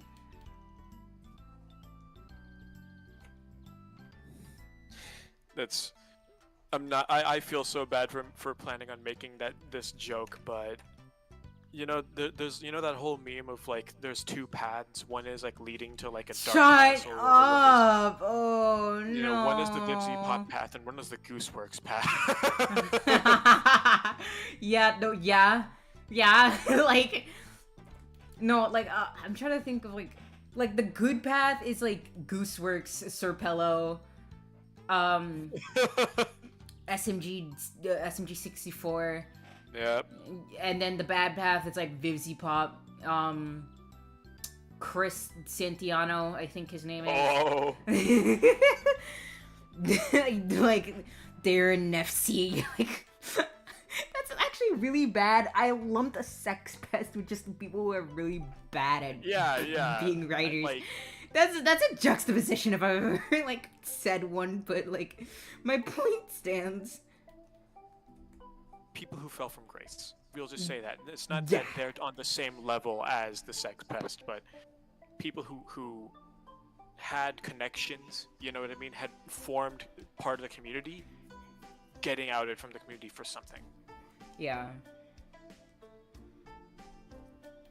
It's so shit because I remember like how something that a lot of people don't say is super disappointing about the Hellaverse shows is that they forged communities.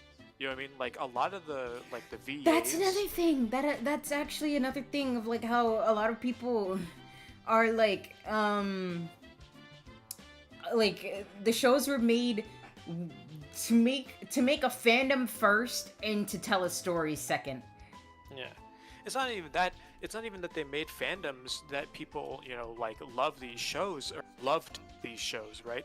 They also forged like a stronger, more visible community between indie voice actors and indie animators and indie artists, right? The Honeycast Yeah. is a perfect example of that. I used to love tuning into that because I would see another indie or perhaps intermediate voice actor that I might recognize from anime or, just an animated show, right? Michael Kovic has Exactly. has become like the fucking Sean Shamel, I Uh huh. guess, Yep. of like indie animation now, of where Yeah. he's fucking everywhere when it comes to anything Yes. indie animated. Cause like I watched an indie pilot from like fucking Newgrounds called Pain Girl, and you guess who was in it? Michael. Yeah, exactly.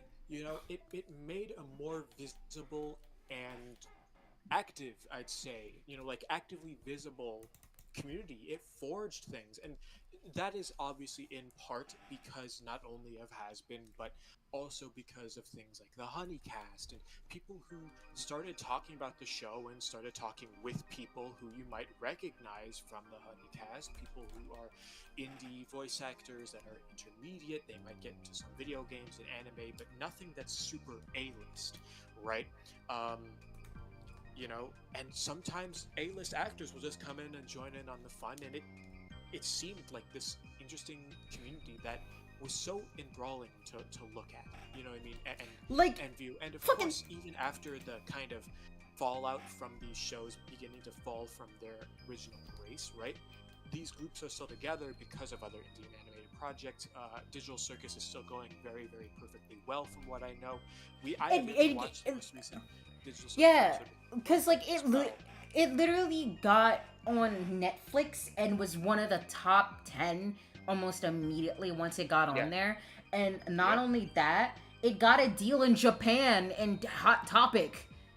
Yes. Like before Absolutely. the episodes, like before actual episodes came out. Like Yes. So there's something to be said that and at because of the least bonds this they made. community Yeah, is exactly. exactly at least that community that's visible of these creatives. You know what I mean? Because to me, that's important. People who are indie or perhaps not at the very very top of the list when it comes to VAs and actors, but still pretty up there, right? And are still kind of in the indie circle. You know what I mean? Regularly interacting with very much so indie people who are becoming big. That is not only important as a community, you know what I mean, for people to view, but also as inspiration.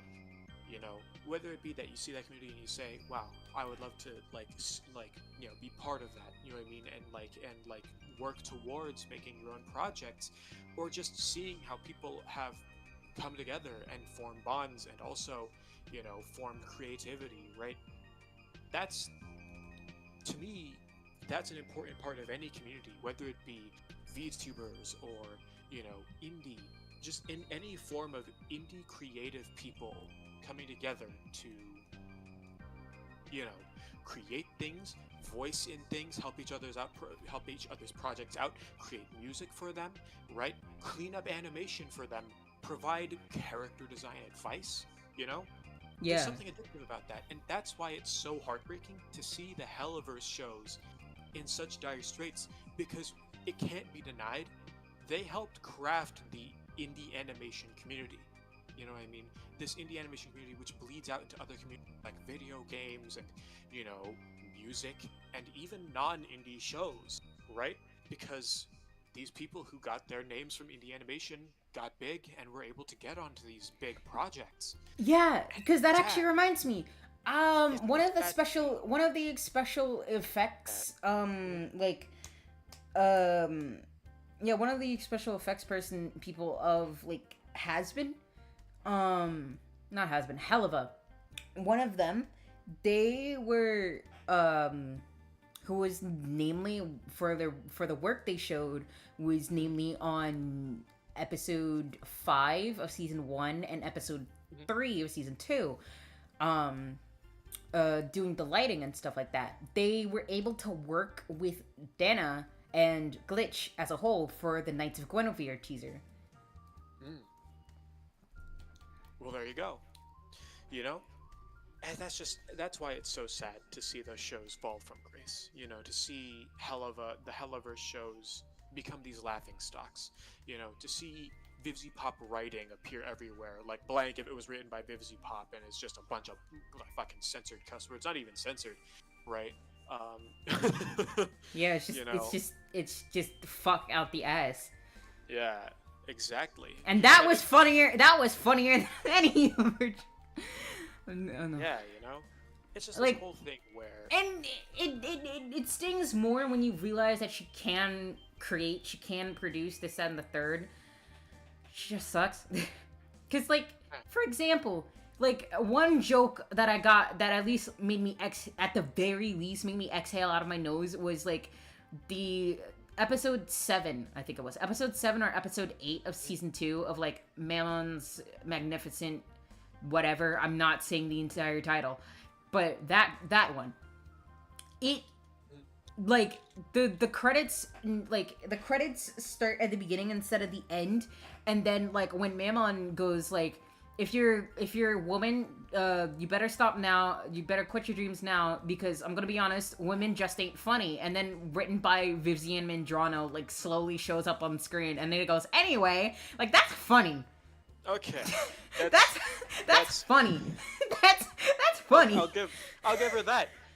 She's, like, yeah, exactly. Like that was funny. She's capable of coming up with some crazy shit that's funny. Like, but when she's able to like take the piss out of herself and just like anything that has been thrown at her and actually use it to her advantage, like she can make some good shit, and that's what makes me more mad as a fan, as a former at this point a former fan, because it shows that she's capable, and when she's not showing that capability, it makes me more pissed, because it's like, where is that right now? Where did that go? Would you say that Vivian? Would you say that Vivzy Pop herself needs to go on an apology tour? Shut the fuck up. Yeah. But yeah, no, like that's why I'm so mad, because again, that women just ain't funny. That joke is hilarious. I'm sorry. Like, obvious misogyny in itself isn't funny, but the setup, like, that is a good example of a good offensive joke being set up. Like the wind up and the punchline, it's perfect. That's why I'm angry, because it's like, god damn it. I myself had a visual gag made me kind of chuckle. During that one episode where Blitzo is dealing with the party of people who hate him, there's a scene where they're throwing axes at a plushie, I'm pretty sure. Yeah, no, that got a chuckle. Yeah, no, that got a chuckle out of me too. Of, like the actual official Blitzo plushie. And yeah, to me that was funny. That got me too. Like that was funny. Some things that are genuinely comedic, but their name has been squandered by the fact that there is the pacing of the show, by the way, right? There's something to be said about good pacing. And I'm not just like saying of like writing pacing. I'm talking about visual pacing, like characters speaking back and forth, right? Like timing pacing going on. Yeah. Like a good so example odd. of better pacing, especially like for an episode that was well contained, even if some people have some criticism about it, where I can't fault, is Oops. Season 2, I think because like I think Apology Tour is episode 6. But like, yeah, no. I can't remember. I can't be asked. But like, yeah, I currently can't be asked. But like, fucking what was I gonna say? What was I just saying? My brain factory reset again. Episode. Yeah. 7 Okay. or 6. Yeah, okay, so, Oops is a good example of a well-contained episode, and therein shows that they can write pretty good. is when, like, that entire episode, there's no C, D, whatever plot. There's, like, Yes. an A plot and maybe a B plot that still interconnects with A. So it's technically not a B plot. That is the most condensed episode. One of their most condensed episodes they have. And that was the one that was led by Brandon.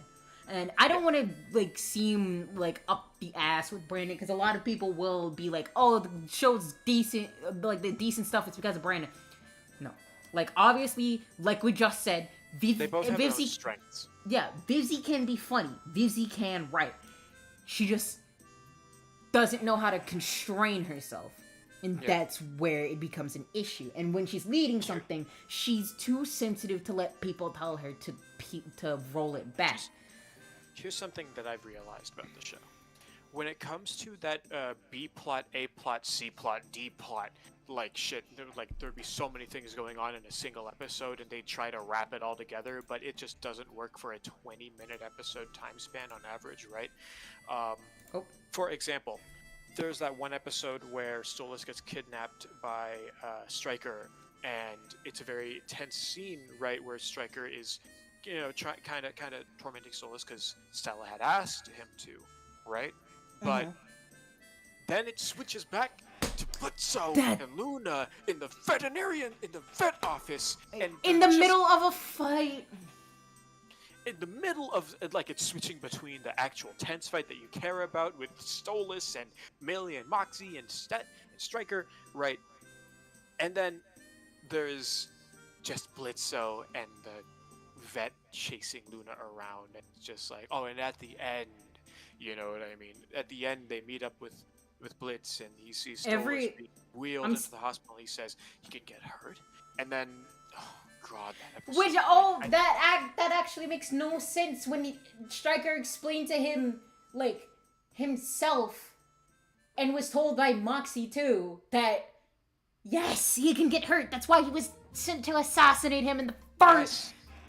Yes.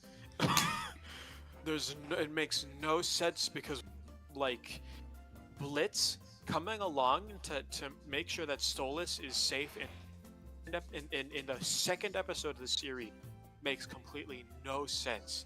If Stolas couldn't get, that also reminds me, in that same episode, they also kind of just, like, brush off what happened at Ozzy's through a text that'll blink and you miss it, because I didn't know that text was even there until, like, I paused to read it because I'm just kind of a freak like that. I read it and I'm like, cool, would be great if we saw that, like, as a scene on screen, though. That'd be awesome. That'd be epico. I guess when it comes to the Lululemon episode, it was the promise of money that was why Blitz came along, but it's still just the whole thing where. No, I'm talking about Ozzy's. Fuck you. I know. I just, like, I thought about it really.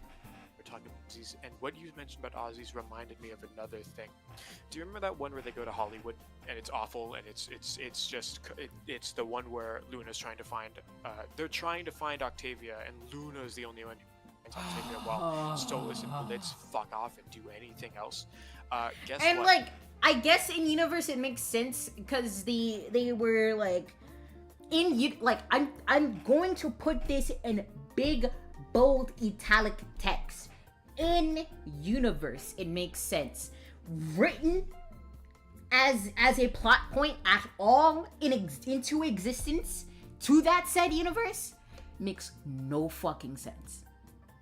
None whatsoever. And it's also a whole thing where there is a scene in that episode. What you mentioned reminds me so badly of it.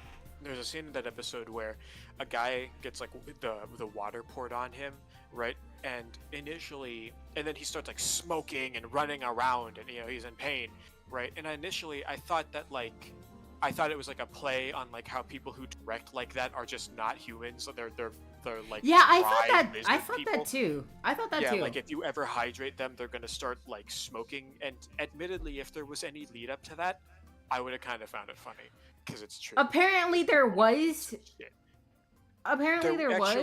There was. It is one frame. It's literally a again, it's a blink and you'll miss it. Exactly. Like, even if it's on. Even if it's on And screen for longer than like yeah, a few seconds, like with the like Aussie apology text, it's still the Yeah. matter that it's not the focal point when it should be. Yeah. If you're going to lead up to it, or it's, I'm gonna have an aneurysm. it's literally the scene where they enter the world of the living, right? They enter the human realm, and then they go ahead and they fall into, I think, like, I don't remember, it's been a very long time since I've seen the show again, this episode, because I didn't rewatch it after I saw it. I said, like, that's great, and then I saw a bunch of people criticizing it, and I said, you know what, yeah. Yeah. when they fall into the world, when they say, where we dropping, boys, there's a sign behind them, which literally, if you don't pause the episode, zoom in and read it word for word, it's a huge sign, by the way. There's no way you're gonna read the full thing of it for the entire scene. You get the context as to why the water turns the guy, starts sizzling when it hits the guy, and starts making him smolder and steam, and he runs off in pain. There's the entire explanation as to why that water is like that, just right in the background of the scene. And it'd just be funny if it was like a random, like, blink and you miss it kind of inside joke, but no, it's a plot point. They literally solve that scenario by accidentally flinging the water on top of that guy. And why did they twinkleize? Oh, hi to the second viewer, whoever you may be. We're complaining about the Helliverse. Leave now if you want to keep your sanity, I guess. Like, I've gone into tangents so many times on this stream. It's bad. Oh. Good lord. But, like, what if I cried? And like, why did they twinkified Stolas so much, and it makes me so upset. Why did they do that? Because you know what Vivi is. I know. I know. Like, bruh. It's a cartoon hell show. Calm down. Yeah, but it's a cartoon hell show that I actually care about because I wanted to care. God, like screw me for caring. My fault. My bad stink. I'm sorry, but like, we've known Vivzy was into that we ever saw Angel Dust's design. Alright. What did I do? Yeah, no, that actually reminds me. I forget where this was mentioned, but someone mentioned how, like, in like an actual professional animation class, Vivzy's work is now being used as what not to do with writing.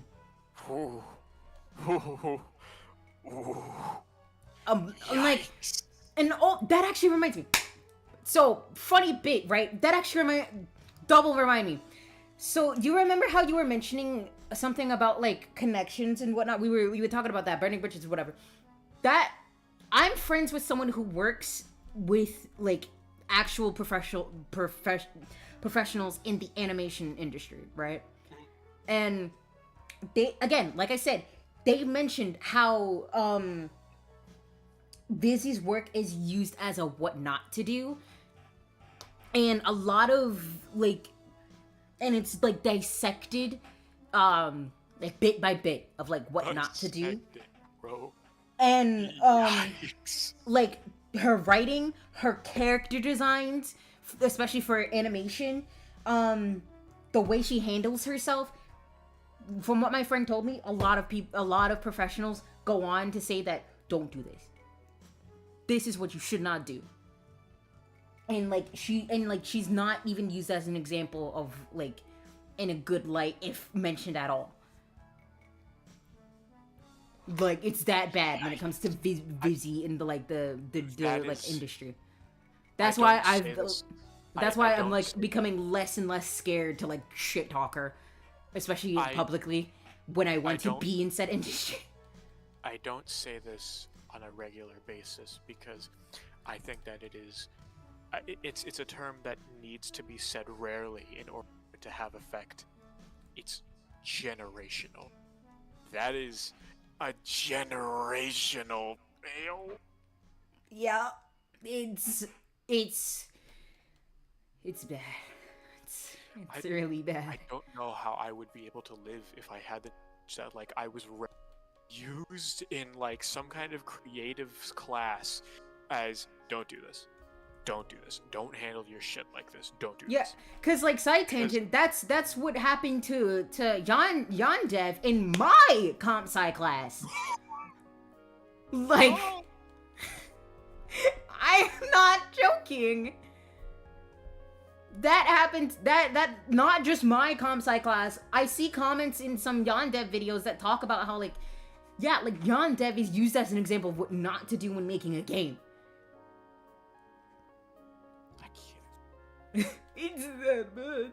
Like, how bad is it where you are the other example, notable example of what not to do in your respective niche? That is a type of history. I'd go off the grid, bro. I'd crash out. Like, I would simply just crash out. I can't believe this, bro. What not to do, bro? I'd be so insulted. I would never want to show my face ever again. Like I said, I would simply just crash out. I would get on the back of my horse, 6-shooter in my back, and go into the desert. And you think that I'm doing something? No, I'm using all 6 of those bullets. I'm shooting myself.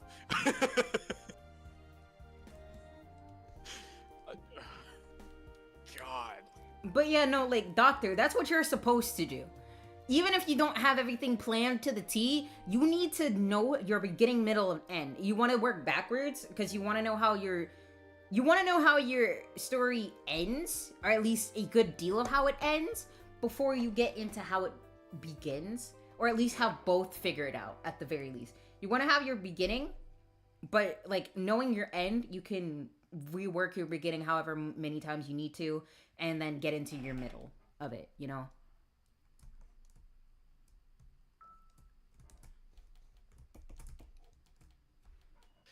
Also, using arcs is important too, you know, because sometimes maybe you want to do the A and B plot line thing. Perhaps you can benefit from just focusing on one at a time. And want to know something? Arcs in stories used specifically when, how do I say this? You're moving on from one thing to the next major thing. Like, let's say that the character has to go ahead and deliver milk to grandma, right? Throws a little milkman, you know what I mean? And then at the end of arc 1, or I guess act 1, right? At the end of act 1,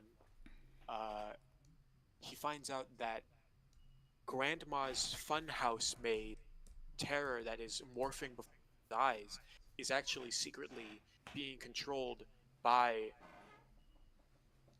the milkier man. I can tell I'm losing my brain cells as I try to explain this. And Yeah, now no, the goal is to, that's fair. instead of finding grandma, it's to find the milkier man to stop him so you can find grandma. That's normally like, how. That's literally just building upon an already established premise. That's how storytelling works. That's how the hero's journey works. An interesting way of splitting acts is that a character blacks out, goes goes unconscious, and the perspective switches to another character for like an entire act, and then goes back to the original. You know, kind of bold of you to do that, but still, that is an interesting way of having an act. You don't have to have it be a B plot. You can literally put it A plot aside so you can focus on B plot, but always have the A plot overarching. That's how you handle this shit, rather than have them go at it with one another and compete for the viewer's attention. That one episode, you're trying to save Stolas, but also trying to get Lunar. Damn injection. Shit. I'm holding you at gunpoint. You're gonna help me with this stupid fucking video essay because you've done this to me. All right, I'll have give me an entire segment. You know that one video by Postra who goes over like Hello Neighbor, what it Oh is, yeah, yeah, and then yeah, yeah, yeah. how there's Fiznom's segment right in the middle of it, right? Yeah, Have it be like that. yeah, I yeah. break I it. know, I know exactly what you're talking about. Fellow Helliverse survivor. Oliver Survivor.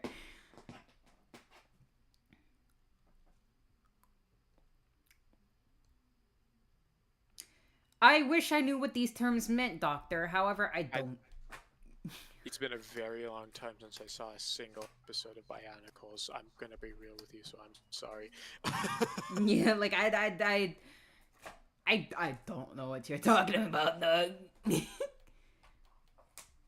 Oh, tunes are gone. I would love to interact with you though, in Ace's server, which Ace has not fleshed out. I will. Told me I to will. go ahead and I told will. me to fix it up for him. Like I don't know what you want me to do, buddy. I was mainly just hoping to like get the main channels, and then I'd do like the technical work, just like set the ground, set the landing for me. Media, food, etc. Minus that last one, but yes.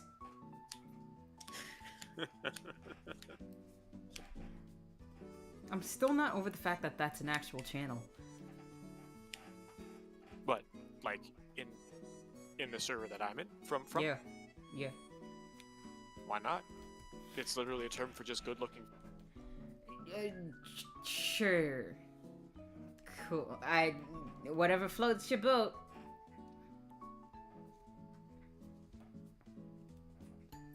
I need to make a like actual. I'm going to make Derek's house layout in The Sims because I need to be able to like map this out for future episodes.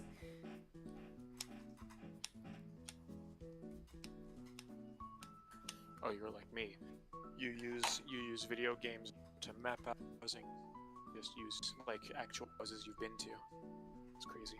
I mean, I use a mix of both. Like Derek's house is a mix of like something I'm gonna whip up in my father's house. Ace remembers this era where I was focusing on. Which I'm not completely scrapping. Ace knows what the Night Over is. It was a little writing project of mine, but I kind of stopped it because I realized I should just focus on stuff that is like actual.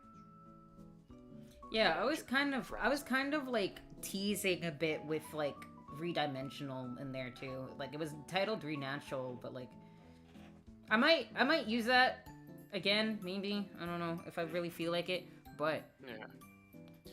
But yeah, when it comes to the Night Over, God, well, there goes my train of thought. I don't remember what I was gonna say. Haha. yeah, you were saying how like you wanted to focus more on like other things. Yeah, I wanted to focus on stuff that'll be like facing to the public, but yeah, I'm drawing a blank. I don't remember what I was gonna say. Never mind. Post canceled. Draft deleted. But yeah, no, like